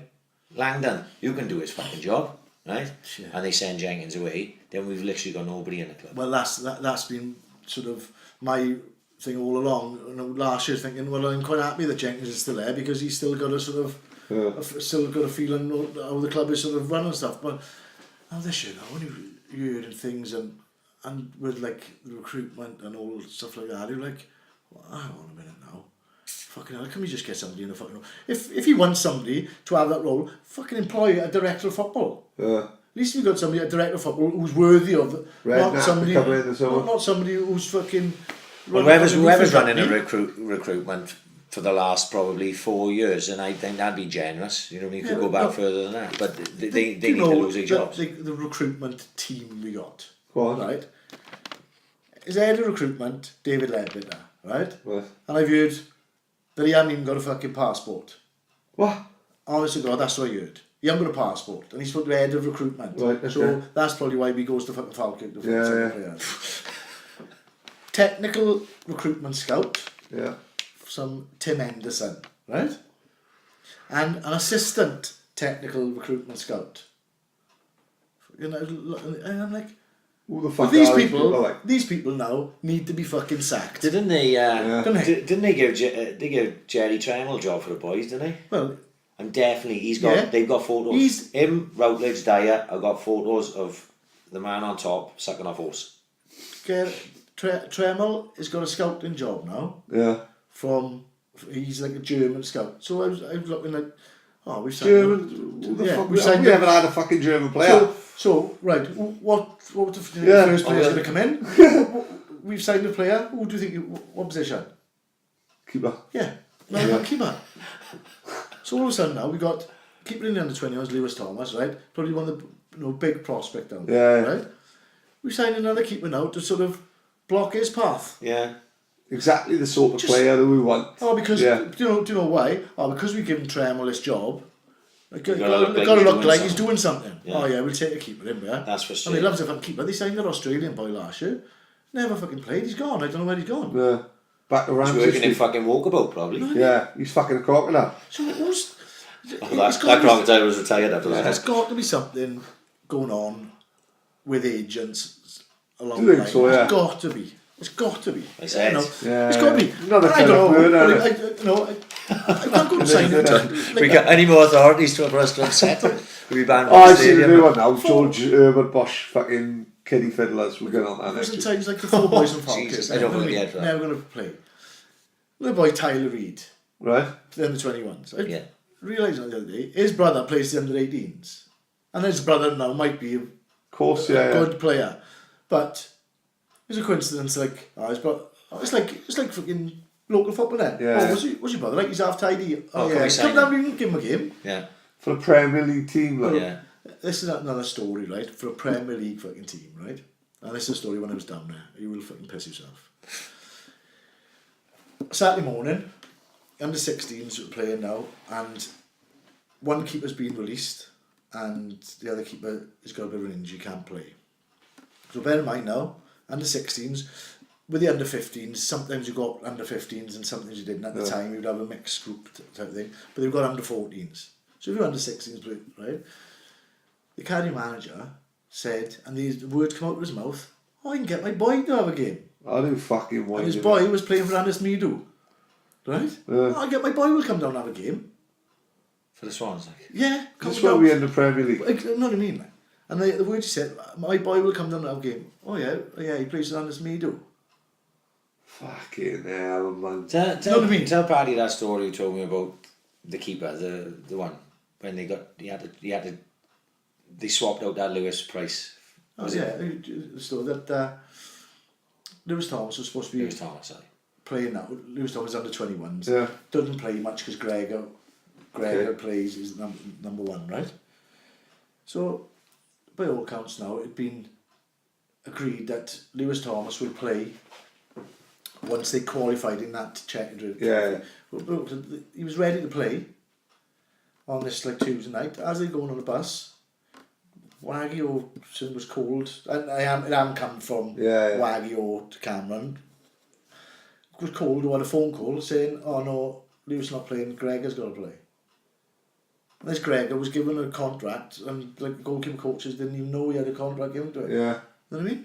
Like there's no liaison with the Just leave it up to. So if you're going to give a goalkeeper a contract, surely you've got to ask his coach how he's been doing because he's working every day. Yeah. If you're going to sign boys for the 23s, surely you've got to ask Waggy and Cameron if they fit in or what you're looking for. You know what I mean? Or if you're looking to sign a left back and you think he's going to be at an age where he's like 19, you speak to Johnny Gray and Anthony Wright who got the under 18s and see what you've got coming through, because what you've got coming through might be better. Yeah. They're looking to spend. So saving money for the start. They're looking to spend 200 grand on a left back when the boy in the under 18s is supposed to Will be be superb. Yeah. So there's no communication. It's just people, and the main thing is Hugh Jenkins just goes boom and just everything's what he wants to do. You know what I mean? Corrupt or incompetent. That's it. It's fucking both. Both. Corrupt, incompetent, and both. You know what I mean? Yeah. It's incredible. And it's just a long list, isn't it? And you go through. Imagine if you could get into details about all these players who signed for the under 23s. If you could really get into details, I bet there's a link. Oh, another one I was looking at. He was looking at his profile. He come from a Dutch team, right? Which I'd never heard of. But previously, who do you think he played for? Ten Hag. Yeah. You know what I mean? Crazy, You know what I mean? So who can't have John shit links like Alan in the Van Premier League? Sweden has Oh, gone. well, we're going to try it. Right. We're going to keep trying. John Van Sweden has gone, oh yeah, that boy was alright when he was 15. Yeah. He had potential. He's playing for somebody else now, 2 divisions below, but go on, give him a go. I don't know who the team were, but I just never heard of them. And you've heard of most of the team. Yeah. Perhaps they are like a top flight, but lower down. I don't know, I am looking into it. But that's another example of, it's just somebody, it's from someone like Yeah. Who's going to investigate it though? You know what I mean? Who's going to look into it? Like, fucking bonkers. It's just not fucking right, is it? You know what I mean? and the club's going down a ship there while it's all happening. But he's playing the blind, isn't he, Hugh Jenkins? Just to know, what do you think about it? They've sold his shares to the Yanks, and he's made sure he's got a fucking job. And they paid him. He's still the main man, Still isn't he? probably on 300 grand a year. So. Yeah. And he's probably could get away with more. Because when he was involved with the other shareholders are there, they all together, and I mean, perhaps he can't get away with it now. The Yanks are fucking not here half the time. And he's got sole responsibility for football matters. He's walking around like fucking Teflon Don. And he's Fucking baffling. It is baffling there. Sometimes I just can't think of it. It's just like, fucking hell.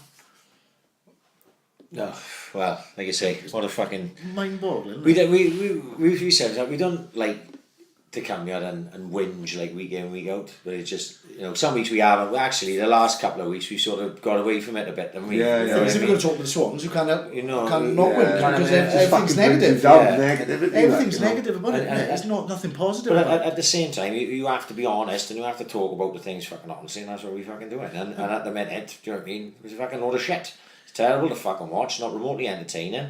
It looks a lot of shit behind the scenes. You're a man who's been behind the scenes. You're fucking telling us these things. Not that we didn't, I think everyone knows a fucking score. These, some of the things, I know one or two things like the Anna's Meadow thing, I've seen that and heard it. But I always talk to people who still work there and stuff like that. And I always ask a question, how's it done there, right?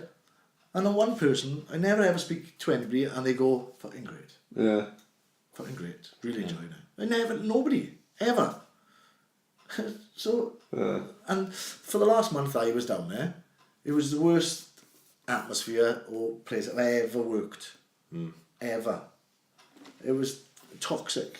It was, when you're out on the pitch and you're coaching the boys, it's different. Yeah. No, because you still do the same thing. You're still trying to help the kids, and if you bring them on a little bit, you do a new job. But as soon as you went in that building, it was absolutely the atmosphere and people talking talking behind people's back. People are afraid to speak their mind because they're in fear of their jobs, because you can see there's livelihoods. Like, Of course, yeah. Look what they done to Issy. No, Issy won a title before they started buying titles. Yeah. And then they dropped him down, and then ends up then now he's gone. So we got a Swansea boy who's got the same qualifications as anybody else who's there. Yeah. Good career, like. Good career, good experience to pass on. And now he's working in Colchester. Crazy. You know what I mean? So we've lost him. No, even Chris O'Leary was with the 21s and then went into, obviously that was his decision to go with the first team because it's hard to turn down, really. But even the people involved with the first team, coaches and stuff like that, Chris O'Leary's got all his pro licence and everything. He got as much qualifications as any of them. But it's like as if it's got to be fashionable to have like a foreigner in, or you know what I mean? It's like as if they want to get rid of all the local boys. Yeah. Not all the local boys are the ones who really care. Yeah. And perhaps it's to do with the local boys are the ones who really care, but the local boys perhaps would be the ones who Keep an eye on it. and speak your mind more. Yeah. You know what I mean? I don't know. But it's like, the way they treated, obviously he was treated like shit. And another story I heard, right? One boy was working in an academy with a younger age group. He's come down from, I'm going to chuck the club, and it might not be right, but I think it was Palace or something else. He's applied for the job, got the job, and the story I heard was, it come to the end of the season, he's gone off for the summer break now, so if anything should be done the end of the season, especially if somebody's like relocated down here. He's come back for pre-season, 2 days into pre-season, they told him you're letting you go. The bloke was like just signed up for another 6 months in a flat. How would you fucking blow people's lives? Like. Yeah.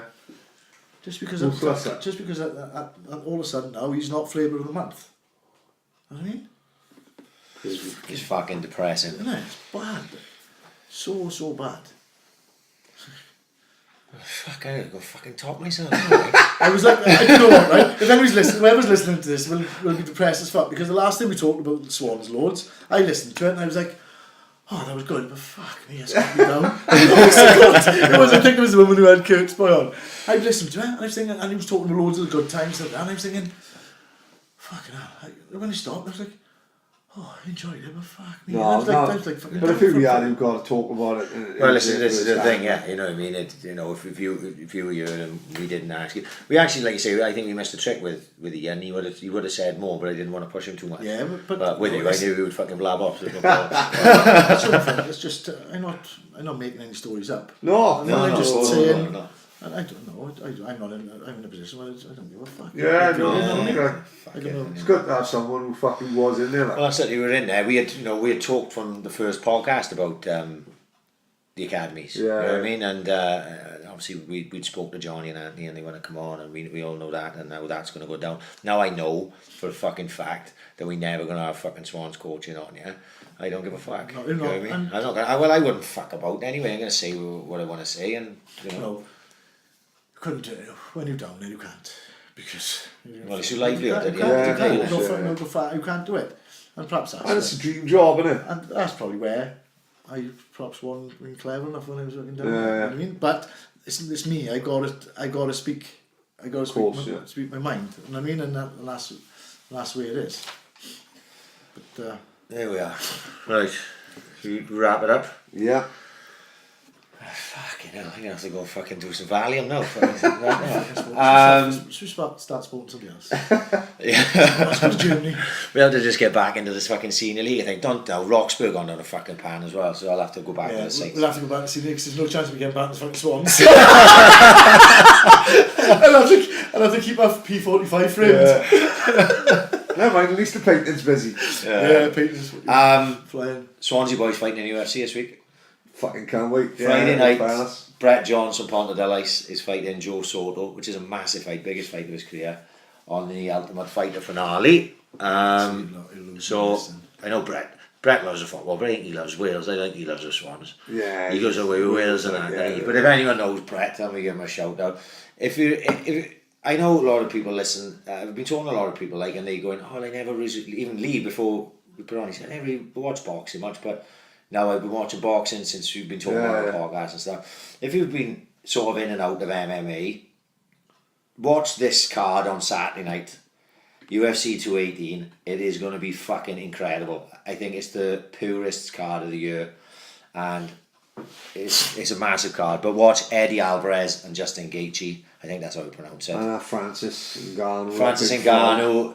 He was homeless. He was fucking homeless, and then he walked into a gym just to take a box, and guy's a fucking monster. I'm He's a amazed how monster. much you two know about boxing and like this he's cage MMA. fight and all that stuff. It's bonkers. I just don't.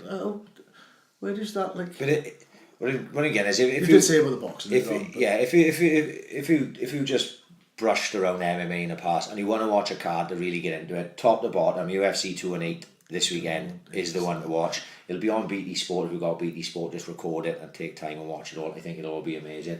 Big shout out to Demon Shield Pro, because I forgot them the last couple of weeks. Dan's coming on in a couple of weeks' time, and Leigh Adams is his birthday tomorrow. So I got to give him a shout out. My oldest, longest friend. Daddy's not saying happy birthday to him. Fuck him, he says. Leigh, thanks for coming on, mate. And I don't think I fucking missed anything. The only thing about me coming on, I've knackered my run up for the weekend because I normally listen to it. You can't listen to yourself. I will never be listening to myself. Oh, I just listen to myself. No. That's all I do. I just wind forward with someone else talking. No chance. Did you do the slow down and the speed up? No. Oh fuck! I done it. Someone said on Twitter, you got to slow it down. Right, honest to God, no. I slowed it down. Chris was talking. Honest to God, it's like he'd had about fucking. Well, he didn't just have a bottle of wine. Yeah, he had 3 bottles. Up against White Collar Saturday. Yeah, White Collar Saturday. The YMCA. Red carpets are out. Poshest night of the year. They going full on. Yeah. Fuck guy. The YMCA will never see so much swearing as it will Saturday night. You ever seen it? Yeah. That little Irish gypsy who fucking thinks he's Conor McGregor, he's fighting. Oh, he's fighting. So you'll have a big thing. Also have to say, don't forget the boys. Big thing over the years, isn't it? The boys have had to put up with loads of fucking people. People pull out to injury. People pull out because they shit out, and one guy got pulled out because he's a paedophile and he's in jail now, which I think is a first for the white collar. Genuine. Which I think is a first. Which I think is a first. So yeah, should be good night. Looking forward to that. And we had a message from a guy. The only reason I'm going to tell this story is because I don't think this guy will listen to it, right? Go on. We had I don't know how fucking blunt he was. I was cringing. Do you know, I'm not the best sometimes. Do you know, sometimes you just got to. I didn't know how to fucking put it, right? Okay, this is what happened, right? I'm not going to mention the guy's name or mention what he was promoting, but let's just say the guy went to the corner show. He had said he'd listened to the podcast. Sorry, Pat. He had. He'd listen to the Trundle podcast. So that tells me straight away, right, okay, he's listened to the Trundle podcast, right? That's all he's listened to. He listened to, because I'd seen when he started following us. He started following us then, right? And he had something to promote, and he said, sorry, I wouldn't mind coming on and having an interview, right? An interview? No, right. If he thinks that what we do here is give fucking interviews, he's very much fucking mistaken, right, okay? So I was like, at the Paddy, I said, have you seen this? And I didn't want to be, I try not to be rude or fuck all like that or come across a prick, but I probably came across a prick because I just said to him, mate, you got the wrong end of the stick. Like, we don't do fucking interviews, yeah. I would spend, right, 3 hours with some guy who just listened to every single podcast, who I know who's got some story to tell. I'd rather do that than try and think somebody's going to come in here and I brought Red straight on them just to show that I have been listening to podcasts. Yeah. I wasn't doing an But it just, to me and him, it was weird because it was like, Pat, have you seen this? I just like screenshot this, sent to him. It's like, well, it was strange, isn't it? When he's talking about interviews, like, fucking hell, mate. I'm talking about fucking spooning my fucking grandmother. Yeah. And he's on about interviews, like, please. We was on about being off our heads in Escape last week, like, and me pissing over the back of a TV. Do you know what I mean? It's just like, I can't imagine us sitting down and structuring a fucking interview. I got no interest in doing that, come to think of it. Like, you know, so, but anyway, it shows maybe how far we've come in such a little fucking time. I'm going home to cancel my Twitter. Cancel my Twitter. I changed my phone number. Well, you may have taken a drone strike now. Hugh Jenkins got a drone strike out over Hugh fucking house. Right. Anyway, thank you again, Leigh. Cheers, Pad. We're out, yeah, and we'll be back next week with Double Barrel. Could get interesting. Oh, fucking hell. Yeah, I couldn't be in Back, it. back to listening to it next week. Alright, ciao for now. Love team.